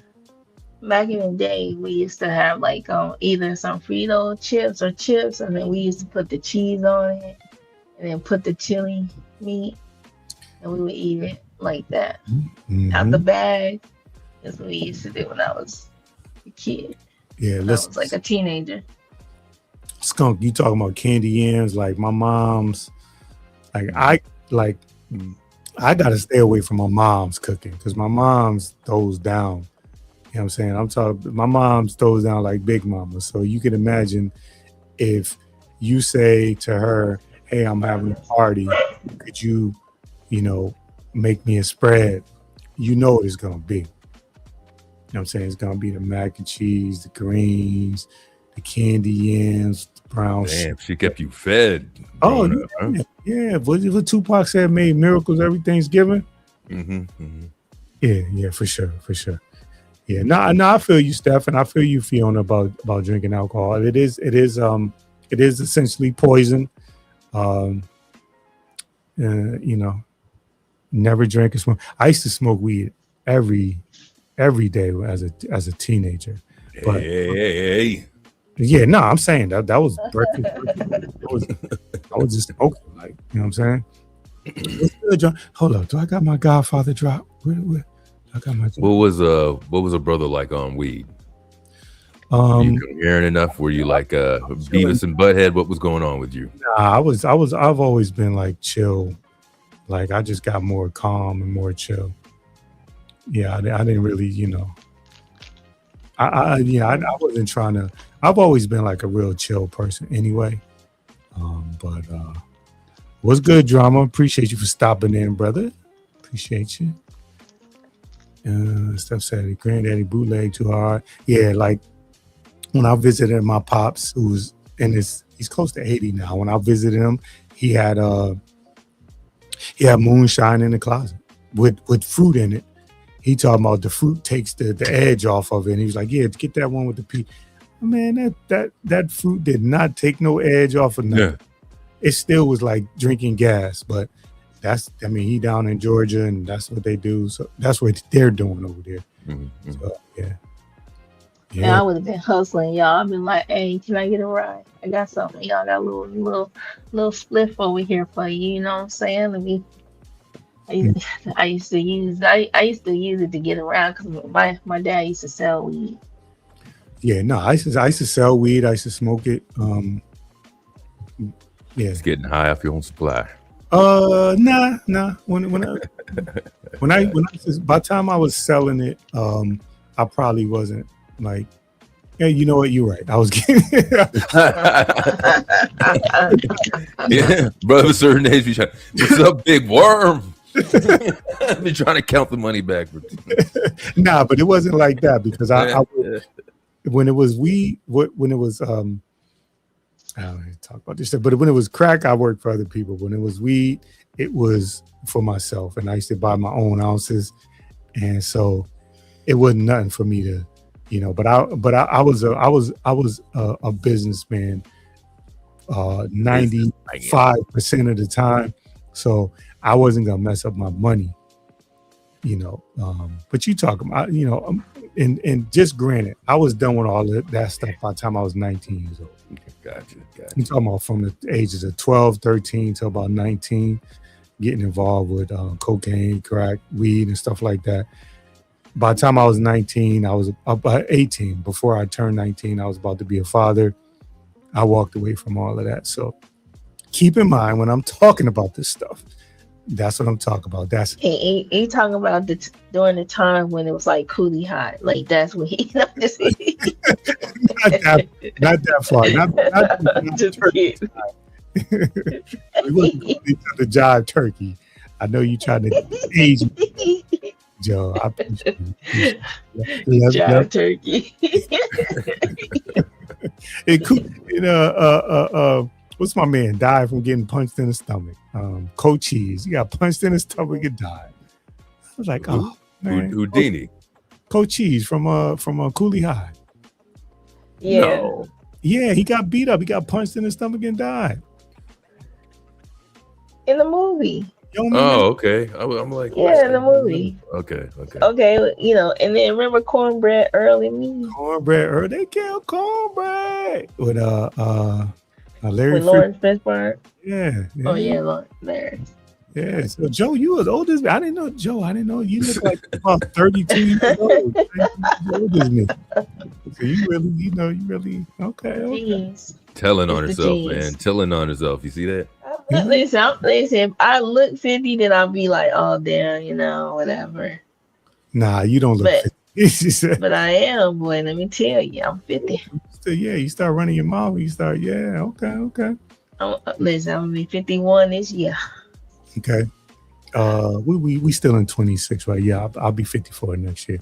Yeah, my family is from Anderson, South Carolina. My father's family, Anderson, South Carolina, and Hartwell, Georgia. In Hartwell, Georgia, like when I went to visit my pops a couple of years back, he took me to some of his old spots, man. I'm talking about, I don't know how because there wasn't no street signs. It was back roads and houses on sticks. And this was, it's like 20 years ago. It wasn't that long ago. You remember this? You remember that scene from way back? No, I was an adult when he took me. Okay. Because what happened was when I went to visit him, because me and my pops, we didn't have a great relationship. And then when we did reconnect, he was, we was all about like, the history and having conversations and loving on each other. And then when I got out there to visit him, because he was living in Atlanta at the time, he was like, we gonna like this some of my friends and some of your cousins that ain't seen you. She was like 5-6 years old. So we went to Hartwell, Georgia, Anderson, South Carolina. We went to a couple of different places to visit people. That's what it was. That's about it. That's what it was. We went to, and the other thing about that was I got to hang out with my pops and his friends, and I got to asking them about the Vietnam War, and that was wow. That was like a real like somber. When I asked those questions, the heads started hanging low, and it was like a real somber conversation. And wow, the tone was from all of them is like they saw a lot of things that they shouldn't have had to see as teenagers. Right. Yeah. But I really got to pick their brains and wow. Man, them and these guys living life and everything, but when you think it was just a generation away from me that they weren't able to eat and drink and go to certain places, and I'm sharing space with them, and if you didn't know, you wouldn't have known that these men went through that because their demeanor was not that. I'm saying their demeanor, but once we started talking about it, I could see it drummed up a lot of, and I didn't push it. Really, like now I probably would ask a little bit more questions, but you talking about 20 years ago, I really didn't know how to navigate that conversation. I was more like, okay, this is getting dark. Let me leave that alone. Let me let them. Yeah. You know what I'm saying? But very, very, I was very fortunate to sit at the feet of them brothers and let them just open up and share stories with me. And it was interesting because they knew me as a 6 or 7 year old. And then I came back as a, 20 something year old, and, they were sharing stories, and it was just like, I'm forever thankful for that experience. But, yeah, man. That's cool. Great experience, man. Those things are good too, and good that they even let you, they realize that they are sharing this knowledge too, to another generation and stuff. And best way for you to hear it, also. Yeah, and like from guys that went through it. Like I'm not like the what they call the griots. That right. Yeah, it's like I'm sitting at the feet of these guys, and they just, and it started off as having fun, where I remember them like, oh, they've started making jokes about my head shape, and they're like saying that you can tell that's because my father's nickname was Bonnie, like Bonnie and Clyde. Okay, it was Bonnie, and it was like, oh, that you can tell that's Bonnie's son, and they look at his head, and they're all laughing and joking, and we having it. And we sipping and we hanging out. And then, as they get to drinking a little bit more, and as, I'm getting my curiosities up a little bit more, I just started asking questions because, they opened the door a little bit. And I was like, oh, let me go in there and see. And they were willing to share with me, but I didn't push it, like I said, because I could tell that it wasn't, the conversation was kind of a little dark, and it just didn't feel like I got you to continue. And they were very given in that situation. Very wise decision. Yeah. All right. But like the the not necessarily the content creator, but the man in me who would love to share these experiences with people, would have loved to have had a recording device with their permission. Of course. Yeah. Like hear these stories, because I think it's important that, you know, I'm not telling you a story about something I read. You can hear it from them. You can hear their voice inflection. You know what I'm saying? You can hear from the guys who were there and how they literally went from Vietnam and got dropped off like right back in the neighborhoods. Right. Like no debriefing, no nothing for transition, none of that. Just they got dropped off to their women and their kids, and they, you know, and it changed my thoughts about my pops as well, because once I understood that, you know, the person that I grew up around, now I kind of understood him, as opposed to as a kid not understanding like why my pops is a certain way. Right. Things that actually hear them talking about it, it made a little bit more sense for me. Right. So I'm actually glad that when my pops reached out to me after like not being around for like 10 years, when he reached out to me, I was like open to it. I'm glad I would have, and you know, we have a great relationship now, but I'm like, there's a lot of like stuff that would have been missing and itching me. Right. If you played that too proud role. Yeah. Right. Yeah. So yeah, no, it was really, really interesting, really good, really emotional, really educating. Just a, like I said, just to be able to sit at the feet of them guys who. For you, man. Yeah, and to hear them talk about how many people didn't make it. You know what I mean? So Wow, that's some real shit. One of my uncles went to Vietnam too. He came back. He was like crazy.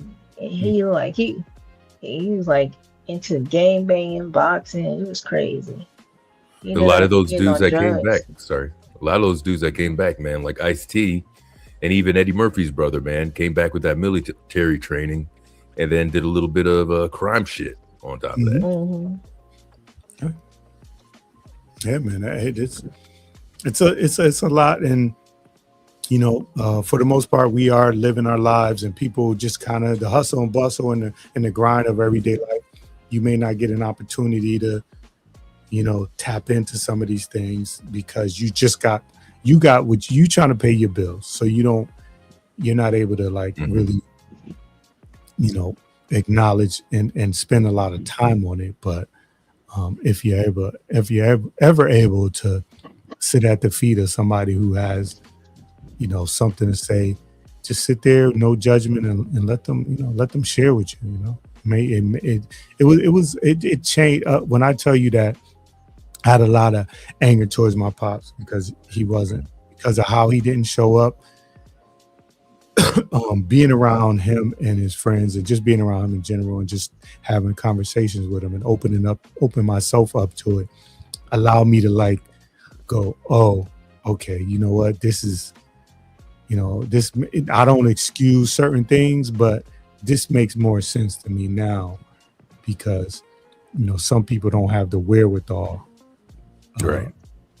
Like you can go to work, you can work 60 hours a week, you can provide for your family monetarily, and you could be there, but you could be there like in a parent, but emotionally and mentally, like there's things that's going on with people that you don't know, and that's what it really, really opened up the door for me to see.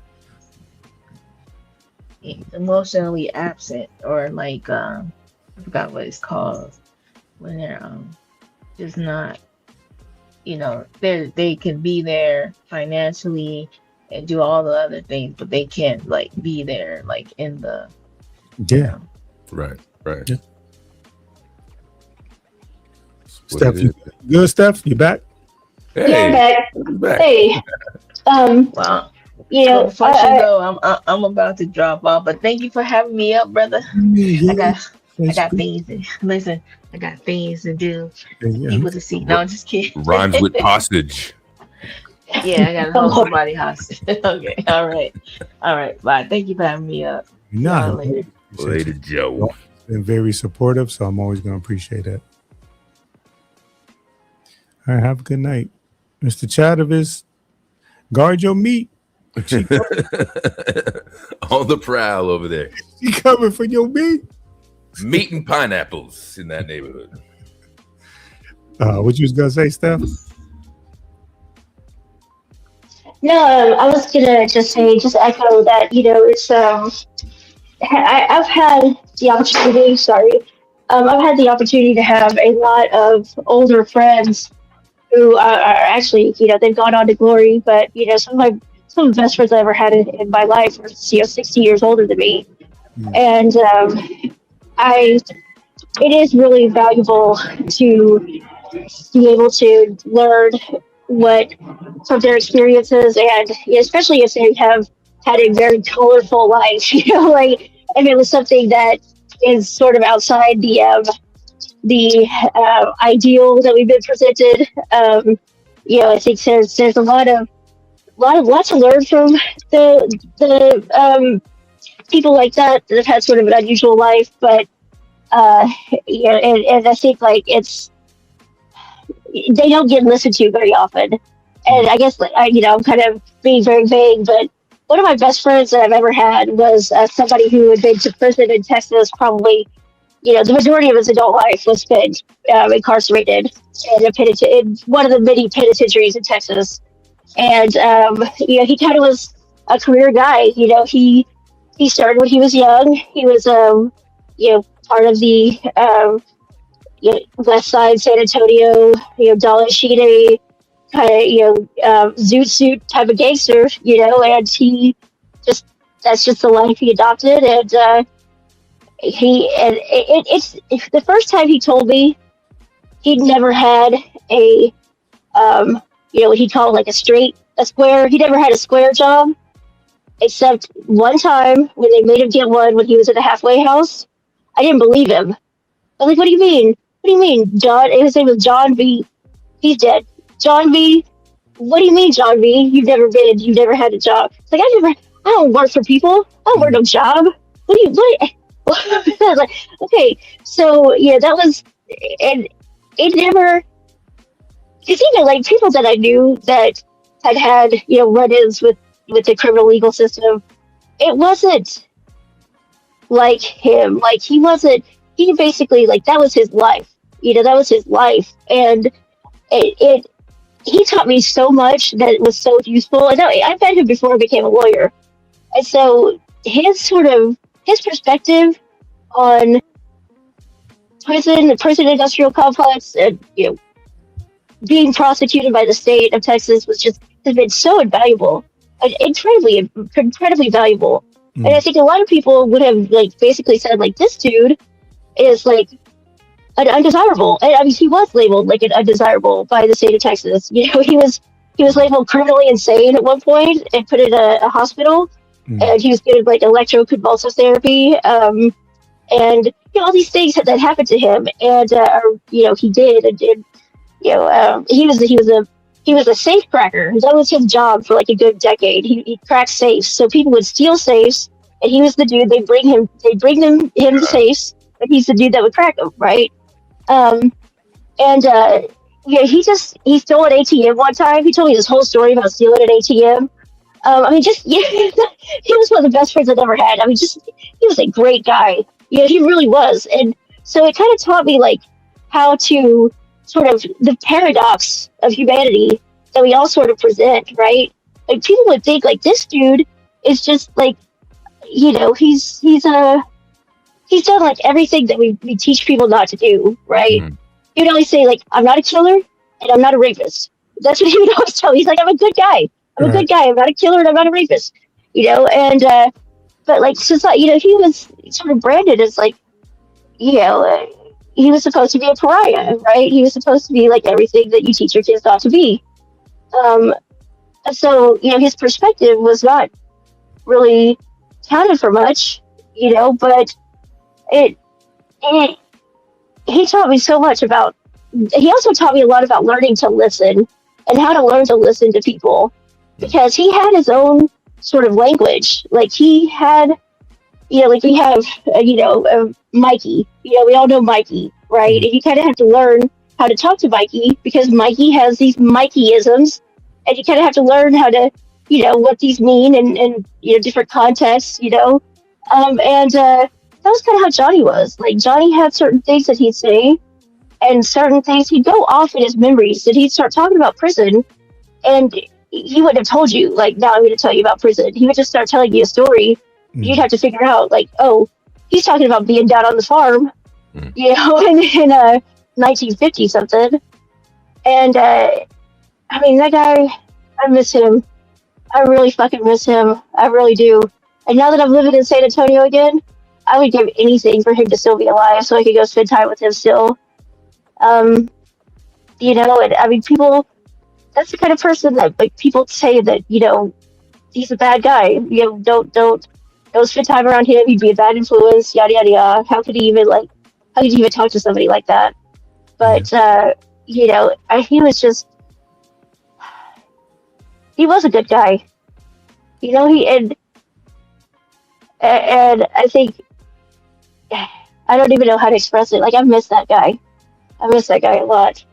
You know what, when I hear stuff like that and I have people like that, it to me, like, highlights the fact that when you have someone genuinely that's a good person, regardless of you remove yourself from judging them by their potentially by their worst moments, right? These like, if you're convicted of something, or if you've done something in your life, it might have been your worst moment. It might actually been a couple of seconds that have cost you your whole reputation. And I think a lot of what happens, even if it's somebody who's done something terrible, a lot of what happens is we, on the surface, we tend to throw them away. Like there's no value, and like they're not human, and like there's no way for them to come back. And a lot of times it may just be one or two decisions that have defined their whole life. But when you actually get to talking to somebody, you actually get to connecting with people. You can actually, if you can, take down the walls and be like, all right, cool, let me just have this conversation with people. That's why it's probably better to just talk to people before you know everything about them anyway. You want to talk to somebody and you might get a perspective, and then later on, if you find out, oh, this person kind of did this and did that, or this person was convicted of this and what have you, then that's the scary part. Yeah, maybe you might be like, I'm not with that, but it doesn't, like, does it actually change who the person is to you? Like, do you then go, okay, like, I don't know. I don't know. I want to answer a little bit. I don't know that. I don't know last call from that.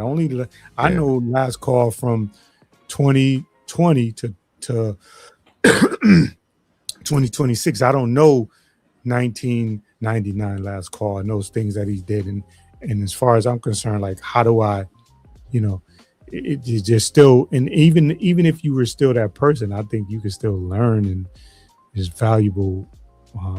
There's value. You could have redemption. Yeah, there's value in having these conversations with people. Right. Yeah, I think there's that. One of the things I'm real skeptical about when you're saying that story, you met somebody, and one of my things is, like, they put on a good show. Perhaps, maybe there is something good, way down or whatever, under the surface and whatnot. But sometimes, if they did some shit before, these guys that could talk real well will have you believing that it was everybody else's fault, or they're just some innocent person caught up in the situation as well, So I'm just saying, you got to be careful. One of these things that could break somebody's heart, and like, oh, poor so-and-so, and you have that empathy because you simply would, there are people that play on that shit too, I believe. Oh yeah, listen, man. Somebody who is looking for an easy mark, they will spot the signs a mile away. And they know how to tug on your heartstrings and things like that. So yeah, obviously you want to, but the proof and the ultimate, like to me, like the ultimate, decision you make and judgments you make is based off of your interactions with them, not just one time. You know what I'm saying? If I like I said, if I've known you from 2020 to 2026, and from that time, you've said and done things where I can be like, okay, you know what? My man told me he had a past. He told me he did this, he did that. But as far as I've seen him, my man gets up and goes to work. He goes to the gym. He goes to work. He feeds his family.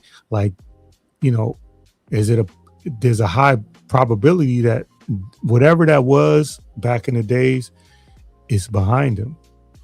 But I'm not saying like you expose your family and like, if you got wife and kids and like you just say, hey, last call's coming in. He's, he needs a room to stay. He's going to stay here. Like, I'm not saying you go that far, but I am saying that, I wouldn't discount that there's value in a connection with this person, a relationship with this person, even if it's just conversation, because you may be able to, and this person may be like, for me, I give a lot of grace because, I thought about it a couple of years back, like, man, I give a lot of grace because I'm looking for a lot of grace. I'm still trying to, people don't know a lot of shit about me, but I'm still trying to redeem myself for shit I did when I was a teenager. Like, I'm still in my mind, like, I did some fucked up shit. So like, when it comes to community, when it comes to lending my time, or it comes to like,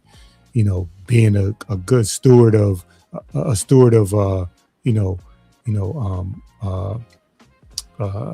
word I'm looking for? Like just being a good person. Like, yeah, I need to do that, and I need to maybe go a little bit overboard at the risk of being looked at as being corny or somebody questioning me because like you can't be that nice of a guy. But I feel like sometimes like I gotta do that because of the things like that I compensation did. Kind of. Like I gotta do that because of the things that I did, regardless if people know about it. It's me, looking at myself in the mirror. Like, nah, I can't. I've done some damage. That redemption thing, I think. When you're doing that as well, and you're doing your personal leveraging. Leveling up as well. I think that's important, in your actions to know why you're motivated and to do things too. Obviously there's no going back in time, but there's a way to practice that, because of learned experiences, you move a certain way after that, and that's what growing is, man. That's what maturity is, all that sort of stuff too. So I get it. But it might be a fine line between that and like complete regrets where you constantly feel like you got to dig yourself out of this hole to be, even with stuff too. I think you could put yourself in a dangerous place, if you go too far with that too. Yeah, for sure. Yeah. Again, like you said, you want to balance that out. And just, and it's an individual thing. I don't advocate anybody doing anything that I'm doing per se, because everybody's journey, everybody's life is different and it's very specific and very nuanced. So, you may not look at things the way I look at them.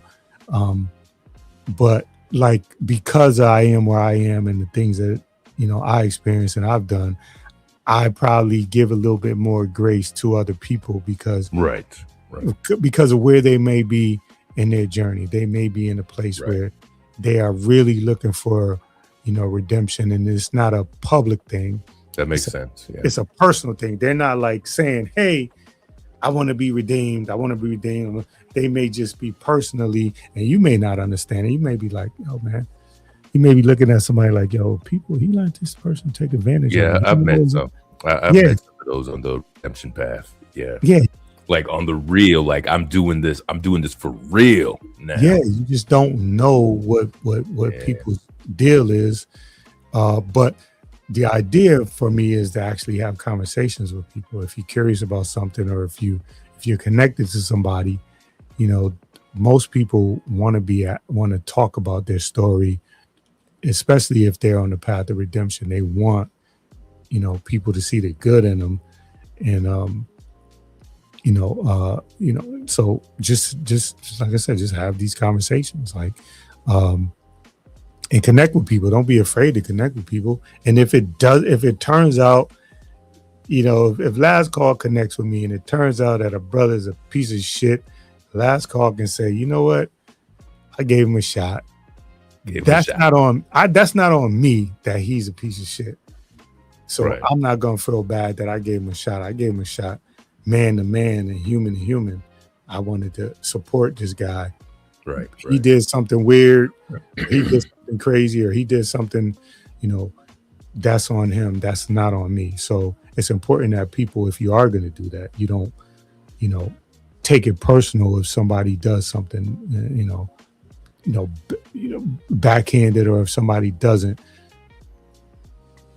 honor your grace that you get. Yeah. It's a good way to put it. Got Beautiful in the house. What's up? You didn't get enough. Are you subbed to me, Beautiful? Is you subbed to me? Or you just, I mean, who knows why you didn't get the. Hey guys, I got to jump down here and get some food before this place closes. So I got to go track it down. What you about to eat?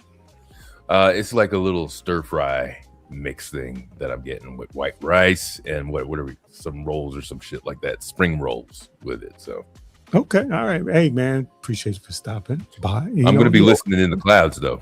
Yeah. Well, depending on how much Stephanie wants to talk, I might be up out of here. But if she's, because I'm what am I, 2 hours and I didn't do any goddamn thing. I said, I'm gonna get up here, I'm gonna go on and I'm gonna work on some stuff. And I started talking to y'all, which like I said, I enjoy more. But if Steph is up for a chat, then we'll chat. If not, then I might chat it out, man, so I could get some company with the ride. All right. All right. All right, guys. All right. Hey, I got to jump out of here. All right. Appreciate you. Have a good night. Later, Steph. Yeah. Good to see you, or virtually see you, or whatever it is that we do up here. Let's go. And then there was 2. I'm still having trouble. I'm having a lot of trouble charging my phone, so it's still like I can't get this shit to charge. So it's probably gonna keep running my battery out, even though it's on the damn charger.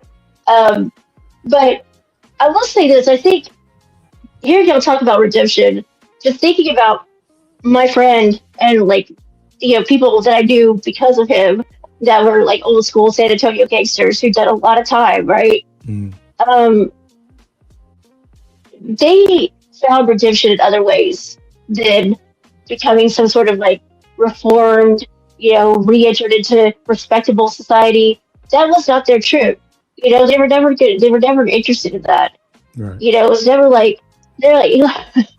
I'm a West Side San Antonio gangster, and I will be till I die. It was that kind of thing. Yeah. But it was they still, one of his friends had a liquor. He's dead now. Had a liquor store over on the West Side, and he fed feral cats every morning at the liquor store, and that was his thing. The whole neighborhood knew that he would feed the stray cats every morning, and so that was his sort of way of giving back, I guess. And Johnny, my friend Johnny, became in the 70s, in the 60s actually, he got real radicalized in the prison and became very he was of Mexican descent.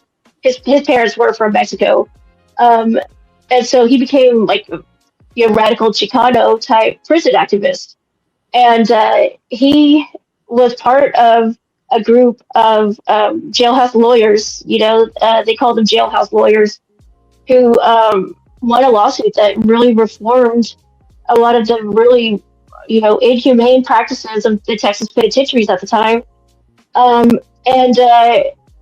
So I think his redemption arc was more recognizing and really coming to understand the dynamics that put him where he was, or that in his mind, like, set it up to where he had, so that it had changed his life, I guess. But he never blamed anyone. And that was the thing. He never blamed anyone. He never said he was an innocent man. He never said, like, I can't get a job because of my record. He was more like, no, I don't want a job. That's not that's not me. Oh, poor baby. Okay, I got you. That poor little baby. Go ahead. I'm sorry. I was gonna say my cats. When I got those little snacks, that's the only time they really meow. Like when I got that. What are those? I can't think of the name of them. If they got commercials for them, where the cats are jumping up and down. Oh. When I say snack, they know the word snacks. When I say snacks, it's like, I can't even walk down the stairs. They like tripping me. But anyway, that little cat dad conversation. Yeah. Yeah. So I think, like, Johnny never cried. He never whined. He never said, like, he was a victim of society. He said, like, he was antisocial because, he said society never cared about him. So why would he care about society? But that was more like he had ownership over it. It was never like a victim narrative in any way, and so I think he felt like his people had been victimized by the greater, white supremacist structure, but it was never really like, poor me, I have to choose a life of crime because I never had a chance. It was never anything like that. It was like, this is what, I'm a gangster, I'm a gangster. and so it really, like, it just, all the history and all the activism he did and how, like, he did serve society, but his society was other prisoners, and so, like, that was his way of giving back. And the way I met him was actually because we were doing a lot of anti-death penalty and anti-prison activism, and he was still active in those, prison. Well, we were prison abolitionists. We wanted the prison system to end, and at the end of the day, I'm still that. But we were doing that stuff hard and heavy back then, and he was still part of it. And that was his way of caring for people, because it was for his people. Yeah, well, especially being somebody that has a perspective from the inside, like he can advocate for things that, he can advocate for the system, the structure of the system, and how things, can be against people in a negative way. But he also can advocate for people on the inside, and maybe, and being on the inside, he can also connect with the people, with the guys on the inside, and help them, potentially, whether they're in there for life or they're coming out, transition into into I don't know what you call it, civilian. I don't know what the word is for it, but so polite society. Yes, society. So I said polite society. The square lifestyle. Yeah. Yeah, like he has. So, and like, I really respect those type of guys who, like you said, he recognizes the obstacles. But that's not something that his focus is on, the actual people that is affected and how to get them to where they need to be. That's really important, that you don't get stuck in just the obstacles that go on in the systems, and just stay there, because they're in I guess, what, there are people who are, you need people at every level. So you need people that's just focusing on the system. You need people that are focusing on, the people that are getting out, and you need the people that are focusing on once you get out. But it's good to see, like, I could imagine connecting with somebody like that, who just, like, wanted to serve, and like you said, at his heart, he was a gangster at his heart, but he understood the impact of the systems in place that put people, whether it put people a lot of put people in unjust and sometimes just, but once you get out, being able to, because that's one of the things that I've when I have conversations with people who are like draw a hard line on like quote unquote criminals or whatever, or people who are convicted. It's like they're getting out. So what are we doing for them when they get out? Like what are we setting up for them? They're gonna get out and they're gonna need things. They're gonna need resources. They're gonna need support. They're gonna need humans supporting them. Even if the resources are not there, they're gonna need people. They're gonna need their communities to really support them when they get out. So you need that, and to have somebody who's still identifies as a gangster, you know what I'm saying, and still saying, yeah, I know, yeah, I'm a gangster, but guess what? I still have I have a role in this, and despite me identifying as that, I have a role in this, and I want to help my people, man. That's just admirable. And I can imagine, like you were saying, like you wish this person would, your friend was still around. It seems like it's rare and rare, but there are people out there who really, really are advocating for it. What's up, Rilla? Yeah. Appreciate you. This boots on the ground, brother, out in Chicago. So appreciate you for stopping in, man. And you are correct. We have a part to play in the rehabilitation of people in our community. You are correct. And again, Chicago Rilla is boots on the ground. I always send people this page because he's like, that Chicago gets that rap because of the drill music and all of that. And that's kind of what people lean on when they think of Chicago. But he's going to restaurants, he's going to art shows, he's showing all different sides of Chicago. And that's a damn good thing. I was gonna say that's a good thing. That's a damn good thing to have somebody like showing like, nah, I'm out here. Like you talking about Chicago's dangerous. I'm walking on it. I got my camera. I'm walking down the street. I'm going in a restaurant. I'm eating. I'm talking to people. I'm going to an art show. Like there's way more things, and definitely on the ground. Right. Yeah. No. It's the same way. Like here in San Antonio, like it's the west side. How do I say this? San Antonio used to be a lot tougher of a town than it is now. It used to be a lot more, there was a lot more activity, that people would describe as criminal, right? A lot more violence, a lot more, robberies, things like that. But it's not as the statistics aren't as high as they used to be. But if back like when my friend was when he was born, the west side of San Antonio was like you could tell the historical record, and from his description and the pictures and everything, there was it was visible when you crossed the boundary that when you went into the quote unquote west side. The streets weren't paved. There was, people didn't have plumbing. They didn't have running water. They didn't have electricity. And it was incredibly neglected. And so there was punished. They were denied, not just underfunded and neglected. They were denied services by the city of San Antonio. Hardly anybody spoke English. My friend was born here, but his first language was Spanish. He didn't have to really start, using English until he was in, second grade.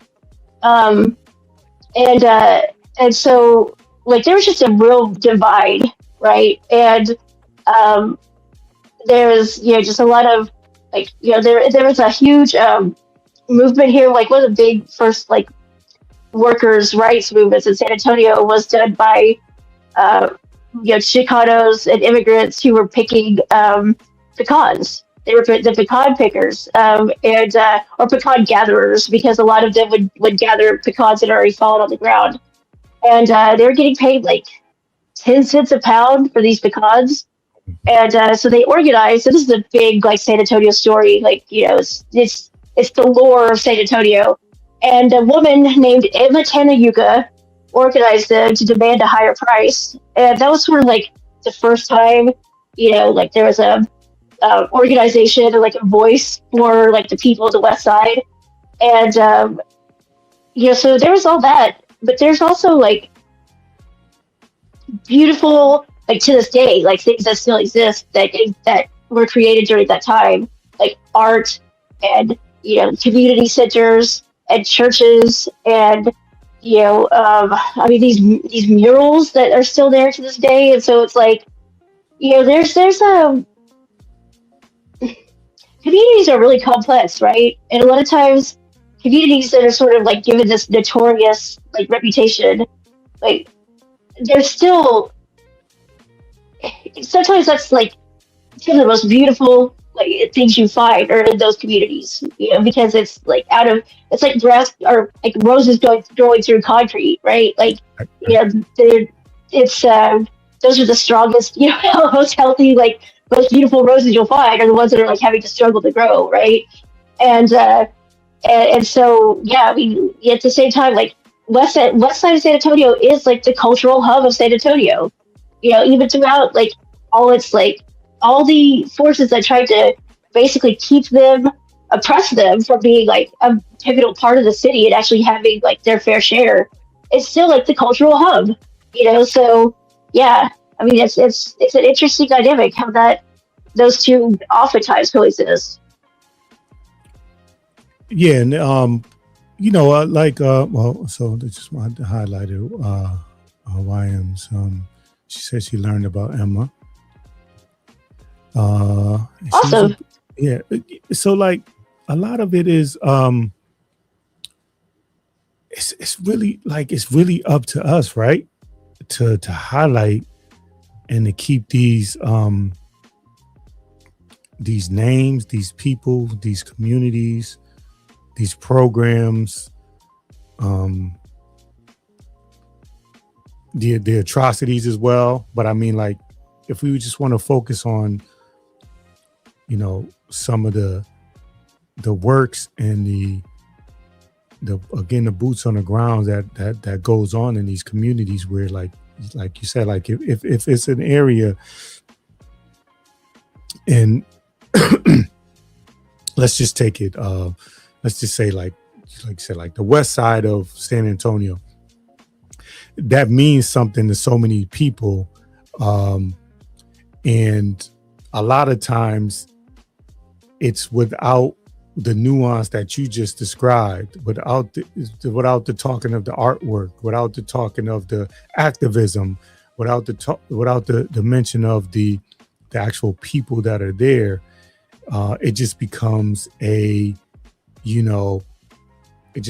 phrase, the west side of San Antonio, and then there's statistics, as opposed to like get down and like actually talking to people and actually experiencing and actually going through yourself, walking through the neighborhoods and seeing what's going on. And even if it's just something as simple as going down and having a meal and getting the customer service that people are there, like there was I don't know if you remember this. It was what's my man from Fox News? I think he went to like New York. He went to eat with somebody. He was like, oh man, I was surprised that the people were nice. What was his name? He's no longer on Fox News anymore. Was it O'Reilly? He went somewhere. Bill O'Reilly or Tucker Carlson? He's no longer on Fox either. I think it was Bill O'Reilly. He actually went somewhere and ate with somebody like at a black restaurant or something like that. And he was just like, oh man, I just remember the stories about him talking about how nice the people were. And like, it's kind of like, what did you expect that was going to go on there? a lot of this stuff is Right. we are in a headline, clickbait, breaking news cycle, and we take statistics and just throw them out there without diving into them and seeing what the issues are. But it may be just something as simple as somebody that's not from there going down to the west, south, east side of San Antonio, going from their car to the restaurant, eating, having great service, looking at the people, the 90% of the people that are working, or the 85, whatever, that are just going about their business and getting back in their car and saying, man, I had a great experience. These are just regular people. I saw some great artwork. I saw some people and it's spreading the word. Sometimes it's just that, Absolutely. Yeah.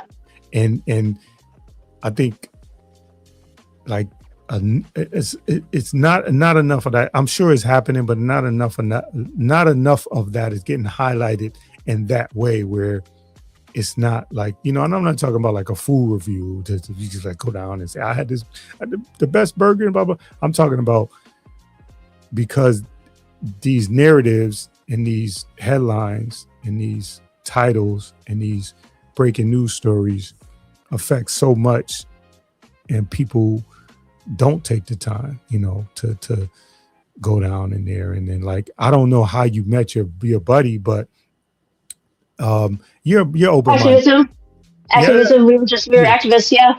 Yeah. I mean, and you're open-minded anyway. If you're activist on the ground and you're fighting for people, to get people off death row and things like that, like, so you're gonna come across some amazing people and some amazing stories. But yeah, I guess I'm not really talking to you per se.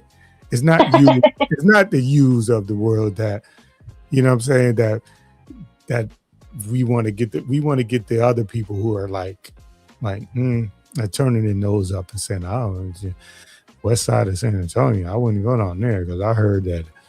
And that is the narrative, and that will always be the narrative because people don't take the time. And activists have a very unique, I have a good friend of mine that's an activist, and I remember I messaged him on Facebook, and I said, how you doing, man? Like, I just want to know how he was doing, because my man is, he on CNN, he on Fox News, he's doing all these things, and he got loved ones. And activism is one of those things where if you can end up like broke and destitute because you've given everything within your power, your energy, your financials, your time to a cause. And if we being honest, like, the cause don't love you. You know what I mean? It is what it is, because you going up against. It will eat you alive. It will absolutely eat you alive. Yeah, you're going up against a machine, and the machine just keeps turning, and almost like just like it's just crunching the bones up as it's going on, like the tank, how the tank just it's just crunchy going over the bones, and what I'm saying. And so activism is that's a tough way to live life. I can't say that I've done a little bit here and there, like, to lend my time and my energy, but I can't even claim to be an activist. I can say that I'm an advocate light, like a diet advocate. Maybe I could say that I will be like that.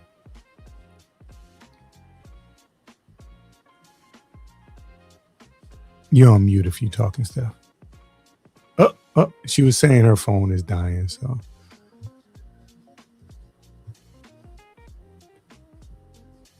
Yeah, just let me know what you got going on, Steph. And that might be the perfect time to call in the night. Yeah, I know Steph was saying his phone is dying. She was having issues.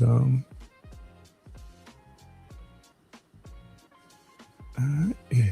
Hey, Chicago, appreciate you, man. Clark, beautiful. YM, I ain't seen you in a while. YM, I appreciate you for stopping through. Really appreciate you for stopping through. I was enjoying your I was thinking about you the other day because I was going through my my old catalog of my voice, my video, no, my audio, like my audio vlogs, whatever. I forgot what they call, but I was listening to some of my old ones and that some of them made it up on YouTube, but I went on to Spotify and looked at my old podcasts, and I was listening to some of my older things that were up there, and I thought about the things that you were doing, and I haven't seen you upload in a minute. YM, and but yeah, it made me think about it. Because I was just listening to it. I was listening to one of my old ones, and I was listening for this. I was really listening for the sound. I was listening to see what the quality, how the quality was, my breathing, background noise, all that stuff. And it got me thinking about somebody who I thought does a real good job of the video uploads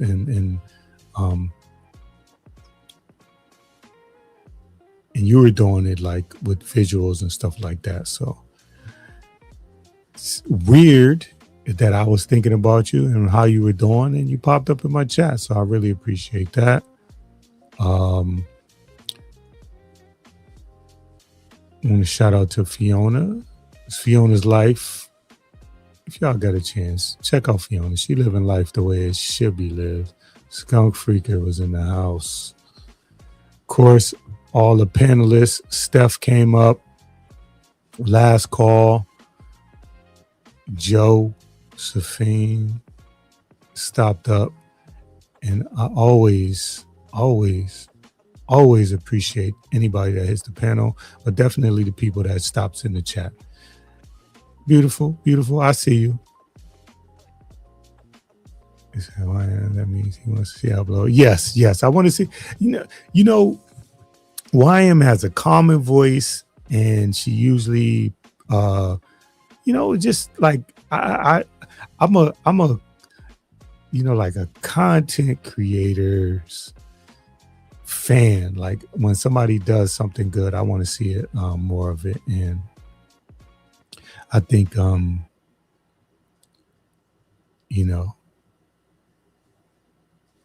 yeah, beautiful. When's your next upload? Speaking of that, since you shouting out, since you got something to say, when your next upload?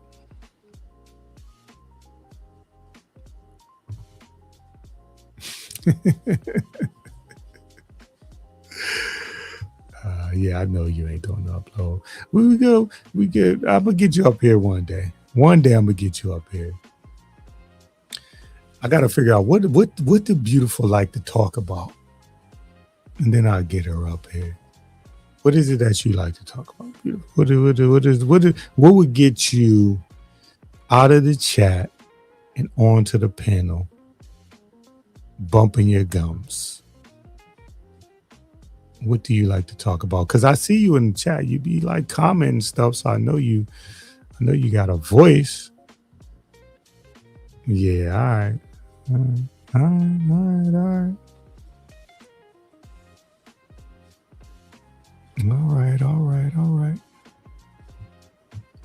All right, I'm gonna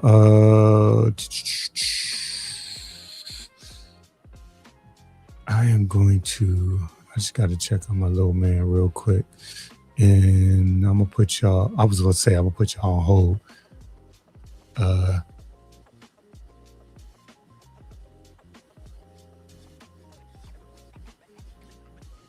Yeah, absolutely. Hold on, let me see.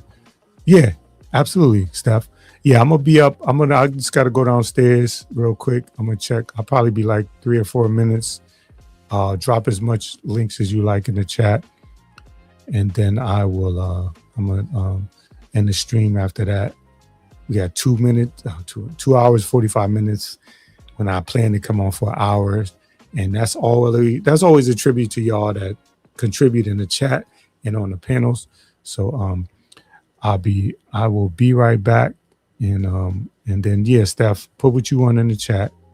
If you are mod in my chat, whatever link you want to put in, you always welcome to do that. I don't think I modded up anybody that's going to do anything crazy. And if it is, I just, remove it. But you're welcome, Stephanie. I'll be right back.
Steph, can you hear me?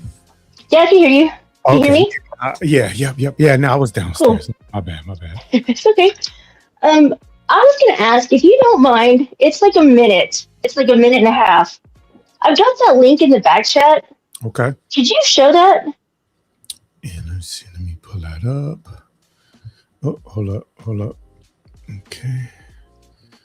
Let me pause it. Let's see here. And I know the documentarian, so she doesn't mind. I can trust you. Trust me, she doesn't mind. No, it's a minute. It should be. For the worst case scenario, we'll do like, do your commentary and yeah.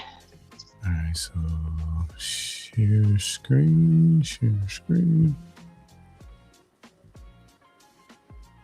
What is this? Oh, okay. What the heck is this? Right is right. Okay. Let me put that in there. And make it bigger. Okay, here we go. To the stage. Let me just make sure my music is all the way off and the volume on this is all the way up. And then we can go from there.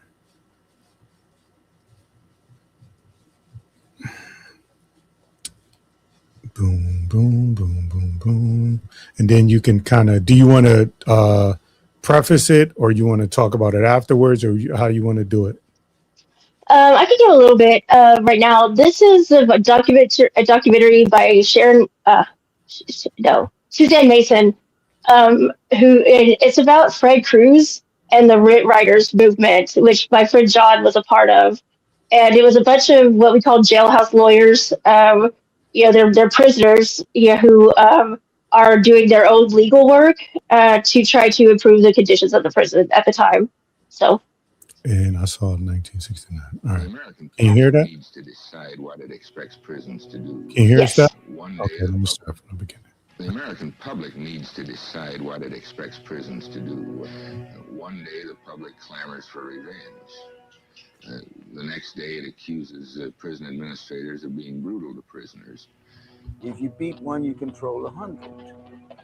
That was the philosophy of the state prison system. Guys was just tired of the conditions as they were. There were older men back then, and they would tell you the way to get at the system is learn this law, boy, and read this book. Fred got off into all of it, Fred knew the law and he could put it on paper and, he could talk it. He was considered probably the most dangerous agitator in the entire Texas prison system. We settled for a piece of a paper bag that he used to write me a habeas corpus writ. They started realizing they needed to formulate some kind of plan of action to control this. Many prison officials across the country are talking about a new type of prison rebellion. They speak of cooperation between inmate leaders and outside political agitating groups. Do you have these problems here?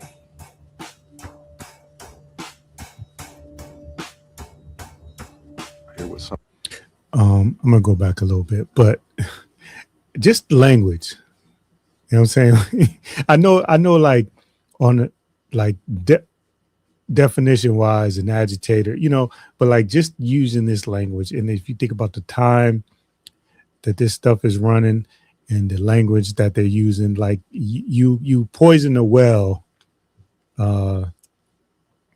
when you use certain language. But anyway, I just wanted to point that out. Absolutely.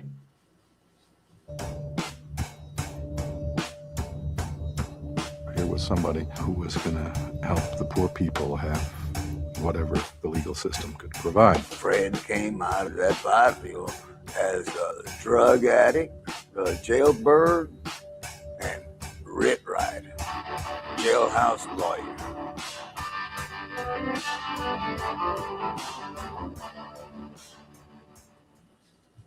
The American public needs to decide. Okay. All right. Play that just that one part really quick, and I'm gonna tell you where to pause it. I'm sorry. Shoot. I gotta go back in the thing here.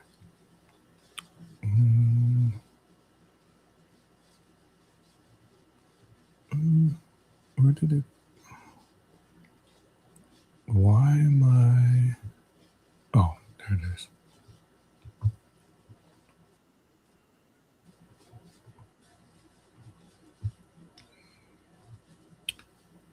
Sure.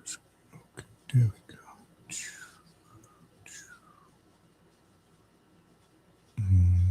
Boom. All right. So now, just let me know how you want to go. Okay. Just play it. Needs to decide what it expects prisons to do. One day the public clamors for revenge. The next day it accuses prison administrators of being brutal to prisoners. If you beat one, you control 100. That was the philosophy of the state prison system. Guys was Okay, pause it.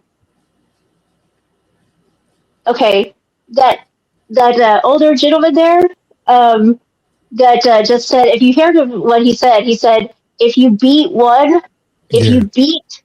you control 100. Cool. That was the philosophy of the Texas prison system. Mm-hmm. That was my friend.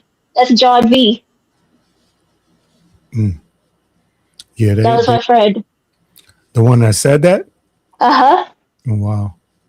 That was my friend. And he's a good he was a lady killer, not literally, but he was a ladies' man back in the day. You could tell he's a good looking guy. He's like 70 something years old right there. Yeah. And I mean he needed the ladies. And he would tell me, and at the end where you hear that voice saying again, like he came out of El Barrio, drug addict, jailhouse lawyer, Ritt Ryder, jailhouse lawyer at the end. That's him also saying that. John V, we would ride around, and I was getting ready to go to law school. I'd already taken the admission test, and I'd already applied at UT Austin. I was just waiting to get my get admitted, my admissions letters back. Mm-hmm. And we would ride around, and sometimes he would drive, sometimes I would drive, and we would ride around. And he would tell me, like, every time we'd go past a place that meant something to him, he'd tell me, and like I said, you kind of had to learn how to listen to him, because he wasn't always going to orient you to like the time, right? So you kind of had to listen long enough to be able to get his timeline down. So wherever he started, you would know, like, okay, that's back then. He would always point out this law office on the corner down in South Central San Antonio. And he'd say, that was the lady lawyer's office. That was the lady lawyer's office. We had a lady lawyer.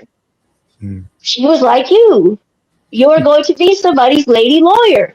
We like lady lawyers, and I didn't quite understand like the gravity of what he was saying until like I listened to him more, but it never quite hit me until I saw this documentary and heard like the entire story of the lady lawyer. That was the Texas prison system hated that woman. I forget her name, but she was the one basically like she was Fred Cruz's liaison on the outside essentially. And she was making sure that like he actually got like access to the clerk's offices, and things actually did get, mysteriously thrown in the trash and shit. And she was also helping like litigate him alongside him. And man, because Fred couldn't represent everybody, right? Like Fred could only represent himself in a habeas corpus. He could help people write theirs, but then when it came time for all of them to be listed as the plaintiffs in this civil suit, he couldn't do it anymore, right? Because he can't represent people. He's not a lawyer. So they had to get a lawyer to step in at that point. And that was the lady lawyer. And they banned her from coming to see her clients. They banned her from, communicating with them in any way. She couldn't even get letters into them because she was that outside agitator. And man, they hated her guts. They really hated her guts because she was helping all these, pretty white lady, right? And she was like the last person that was supposed to be going into those prisons and talk to those prisoners. You know, they hated her, and she was so she was really brave for the time to be. I mean, not as brave as they were, right? And she always acknowledged that. She's like, I'm not anywhere near as brave or courageous, or and they could ban me from the prisons. I'm still not in prison, so really, the focus is on my clients, not me. Right. But they won that shit. They won that shit, and it changed Texas prisons forever. The stuff they did. I'm trying. I don't know, IMDb used to. I don't know. You would tell me where I could find that. I'm looking at it's only 50. Does YouTube have it on here? It seems like, because it's a 54. I don't know why it's not on YouTube, because it really should be, because Suzanne wouldn't mind. She would not mind at all. She didn't make any money from this documentary. She didn't really try to. But the last time I watched it, we had to rent it, and it was actually pretty expensive, because like somebody, it was on some, it was in some library or something. I can't remember exactly how we got it, but I don't know why it's not on YouTube. Because I could see Suzanne Mason, director, writer, Dagoberto Gil stars Jesse Borrego, Raul Castillo, Jay Otero. So like I could see it, but wait a minute. Oh, it says, is it on Prime? Let me see. Because normally it's on Prime now? No. I see something that said Prime, but I want to see if it's actually there. That no.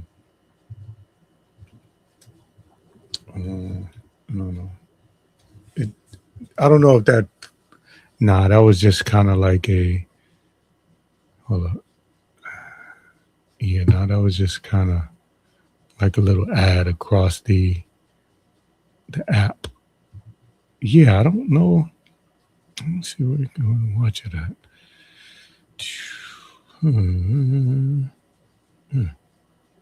Let's go to Google. Talking about Google stuff. Gotta do your Googles. Let's see.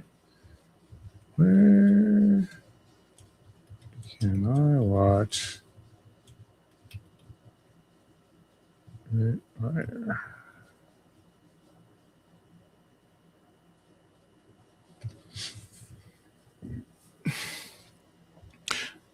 Canopy? Is that? I never heard of it. You ever heard of Canopy? I think that is where we watched it last time. Okay. I think.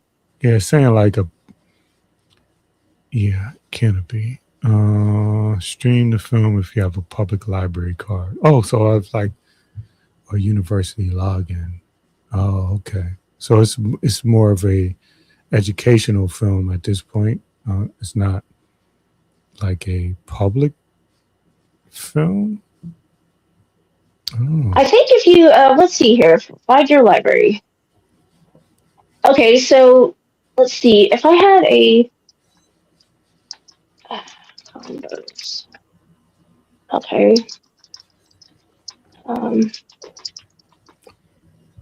So if I had a San Antonio Public Library card, which I should get, yeah, then we can watch it. Yeah, you probably should have that stuff. Come on. Yeah. I wonder how much it costs, because I actually don't live in the city limits of San Antonio. So they probably are going to charge me, but I wonder what. Yeah, let me get a San Antonio Public Library card, then we can watch it. That'll be fun. Yeah. And they whooped Texas. And it's just, to know somebody who was involved in that, it just really beat the odds. People who could literally kill them and did, on a regular basis. I mean, these people, it was pretty much, it wasn't legal, but it might as well have been, I mean, yeah, they would always find a reason, right? Oh, he tried to escape, shit like that, right? Yeah, and it's these little these quote unquote little pockets of the United States where this stuff goes on, and you know, I never heard of this story. You know what I'm saying? So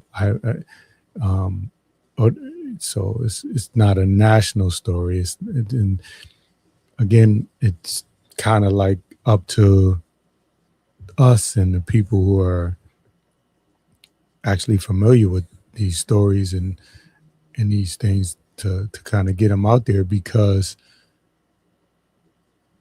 but for me, like, you know, but for me going live tonight and, you know, you strolling YouTube and the topic, we could have been talking about anything, you know what I mean? For me to be able to hear this, it's kind of like, oh, okay, well, it's almost like, oh, by the way, check this out. You know what I mean? Yeah. You know, it's kind of up to us to like, yep, up to the people to kind of get these things out there, because, you know, there's a reason why, you know, certain people don't want, you know, the little guy to see these things and to get some balls and say, oh, wait a minute, they did this back then. Right. Oh, right. So I can make a difference. Oh, okay. You know, let's organize. Yeah. That's the biggest thing. Yep. The biggest takeaway is to organize, man, you know. Yep. Yeah. And, you know, it's also like back then, now and back then, you know, there's a certain messaging that goes on, right? Like if you are part of if you have a certain label, then you don't deserve any of the protections that people who don't have that label have, right? Mm-hmm. Like you don't deserve to be treated with any kind of humanity when you're in prison, because it was your choice to be there, and you know, you violated society, and so you don't get to complain about your conditions. You don't get to complain about, you know, being humiliated. You don't get to complain about being completely dehumanized. You don't get to complain about that. Right. And these guys said, no, you know what? Not anymore. Not anymore. You know, and it's like when Jesse Jackson said, I am somebody. Yeah, it's like they basically said, like, I don't care, you know, what you think of us. Like, we're not going to be treated like this anymore. We might, you know, that's a whole other philosophical argument. It's like whether or not they deserve prison. Right. But, you know, so basically, like, you, regardless of if you're going to lock us up or not, you're not treating us like this. Yeah. You know, again, whether they're getting out or not is beside the point, but especially because, you know, people are going to be getting out. You're going to be putting people back in society, and you want it, you should want, right? If your idea is, hey, Steph, you did something, you have to pay, and then after you pay, you get out, and we want you to be a productive citizen, quote unquote. Like, you know what I mean? Like, would it behoove you to like, unless the idea and the goal is to get you back in there, which is right, which is what we're dealing with, right? And you know, I think you can't. It's not. We can't deny. Well, you could deny, but I think it's pretty obvious that part of the purpose is also to create a second-class citizenship that doesn't have the defenses, and so they could be exploited to an extent, and it also sends a message to people who aren't second-class citizens, like, don't do anything to us that would cause you to become a second-class citizen. Yeah. You know, because you don't want to be like those people. And you know, so there's a messaging there. But yeah, I mean, think about it. Like, think about all the people who are extremely vulnerable because of this label they have on them. And it's like, okay, boo. You know, it's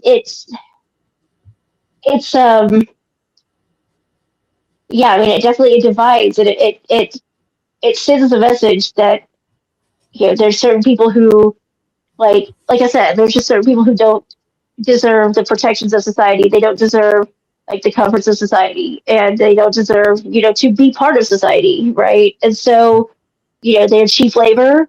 They can be exploited for higher costs of housing. They can be. I mean, it's just like it's the extrajudicial punishments are absolutely out of this world, and I think it does. It creates a second class citizenship, and it destabilizes society as a whole. But that's purposeful. That's intentional. Yeah, and as long as we can, for the people that are just trying to get by and Right. going, as long as we can kind of keep giving us trinkets and Mm-hmm. with the cats, they get their little cat toys. You got Right. the little thing with the little fur at the end, and you could jiggle it, and the cat, as long as you could do Right. that, keep people busy, and specifically fighting with each other, Yeah. we can kind of like, and you looking down on people, like you said, looking, Mm-hmm. and then is, and like one of the crazier things about it is having people who are not protected look at other people who are not protected, look down on those other people that are not protected. Like you're Right. literally you're in the same boat. Right. You're in the Right. same boat. And as long as you can keep me looking at Stephanie, we're like, well, at least I'm not Stephanie. Exactly. Because That's the usual fucked up thing about white supremacy, right? You got like people like my people, like hillbillies, like, well, I'm not black. right? Like, I'm yeah. Yep. But but you're voting against your interests. You're literally like, I know, I'm about to get out of here, but Yeah. Dave Chappelle had this good joke. I don't know if you saw this, where he was talking about people who were like poor people. I think it was like poor white people who were voting for certain things, and he was saying like, no, like Trump is for me because I'm rich. He's Right. not for you. He did a hilarious joke about like the LGBT community being in the car, like being in a car, right? And he was basically like dividing it up, like the gay white men are driving the car, right? The other gay men are, it was basically like this whole like class and race breakdown of the LGBT community, and it was so funny because it was so true. It was so true, and to hear a guy who'd been like basically lambasted, and like the LGBT community, like the powerful in the LGBT community had tried to cancel this guy. He told this joke about the LGBT community that was spot on about like the divisions or the class and race divides in the LGBT community, and it was the funniest thing. I think when I heard it, I not only laughed, but I had to like get up off the couch and go in another room. It was that powerful. Oh, that's to me, that's those are my favorite comedians that have you laughing, but at the same time, you be like, wait a minute, oh shit, this is that's why I've always loved Carlin. So, I mean, he got a little crazy towards the end, where he was just like an old guy, just like get off my lawn. But his a lot of his political comedy was just rich, and prior to it, their political comedy was just but yeah, man. So yeah, I'm gonna get up out of here. Thank you, Stephanie. Cool. Thank you. I'm gonna if you do come across that, don't, because a lot of times we interact, we don't see each other. Do you have my email? I don't. I'm gonna put my email in the back. Cool. Because I want to if nothing, even if we don't watch it on live, I still want to kind of take a look at it now, because I want your opinion on it. Like, I wish you would do, like, I see some of these shows where there's like a lawyer breaking down certain cases, certain police stops, and I'm like, Stephanie I would love to hear you doing that stuff, but that's a whole nother thing. These are just my dreams. Don't worry about my dreams. No, I'm like an inch away from hitting the live button. I'm almost there some days. There's sometimes things happen, and you know what I mean. There's sometimes there's things happen that are like but I think it might be soon. I've got something cooking. It might be soon. Okay. Let's see. Let me make sure I've got the right thing here. Boom. Copy. Da-da-da. All right. Let me put that in the back. All right. So it's in a private chat. Okay. Are you able to do anything with that, or me putting in a private chat does nothing? No, I know it. I can because I know you from the backyard too. So I already know, like, I got that in my head.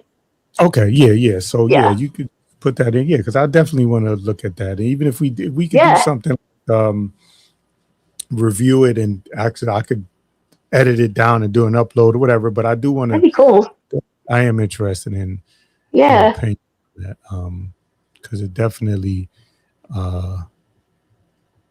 is interesting. So thank you for popping up again and again, despite your phone troubles. Yeah, no, I appreciate you having me up. So I really do. Your shows are always fun, and I really do appreciate you humoring, my dry, boring, voice that nobody wants to hear. So, so I'll see you soon. Thank you very much. You have a good night. Yes. Welcome to the club of dry, boring voices that nobody wants to hear. That's right. Yes. We're starting a movement. Okay. All right.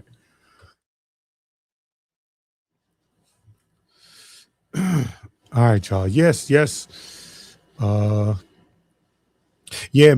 Thank you for giving me a kick in the pants last call, because I honestly, I had some stuff to do today, and if you didn't last night say, "Hey, I'm putting you on the spot when you're going live," I definitely wouldn't have felt the pressure to do it. And good pressure, though. It's always good pressure, because I know you mean well. So appreciate you for pushing me to do that. Thank you for Stephanie, last call, Josephine popping up on the panel for sure.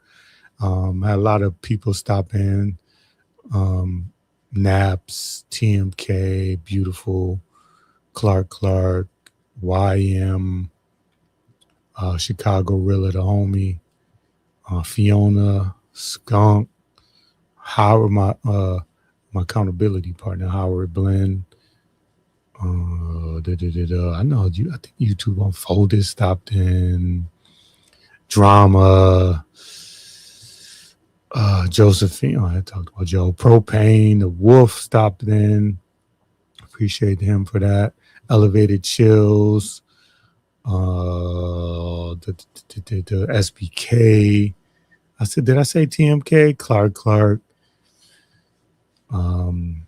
There's a couple other people that stopped in that I hadn't seen here in a little bit. Oh, Riggs, on the block with Riggs. Thrive and Glow. Trying to think.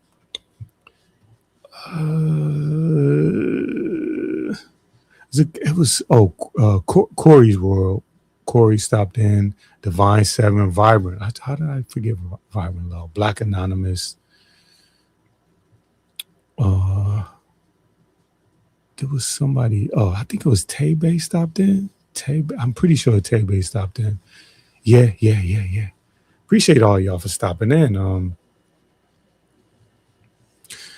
Yeah, Fiona. Yeah, and again, yep. When you get to New York, vegan, or if you stop in Connecticut, whatever, we will eat some vegan. I'm sure it'll be delicious So I'll let you pick out the menu. Let you look at the menu and pick it out. But yeah, appreciate y'all. And like I like to say, don't leave anything unsaid to your loved ones. We are not promised tomorrow. As I get up in age, I've been, seeing these RIPs, and it's just been like, man, I've known this person for 20, 30, 40 years. And, so the point is, y'all be safe out here and do not leave anything unsaid. All right, peace. Yeah.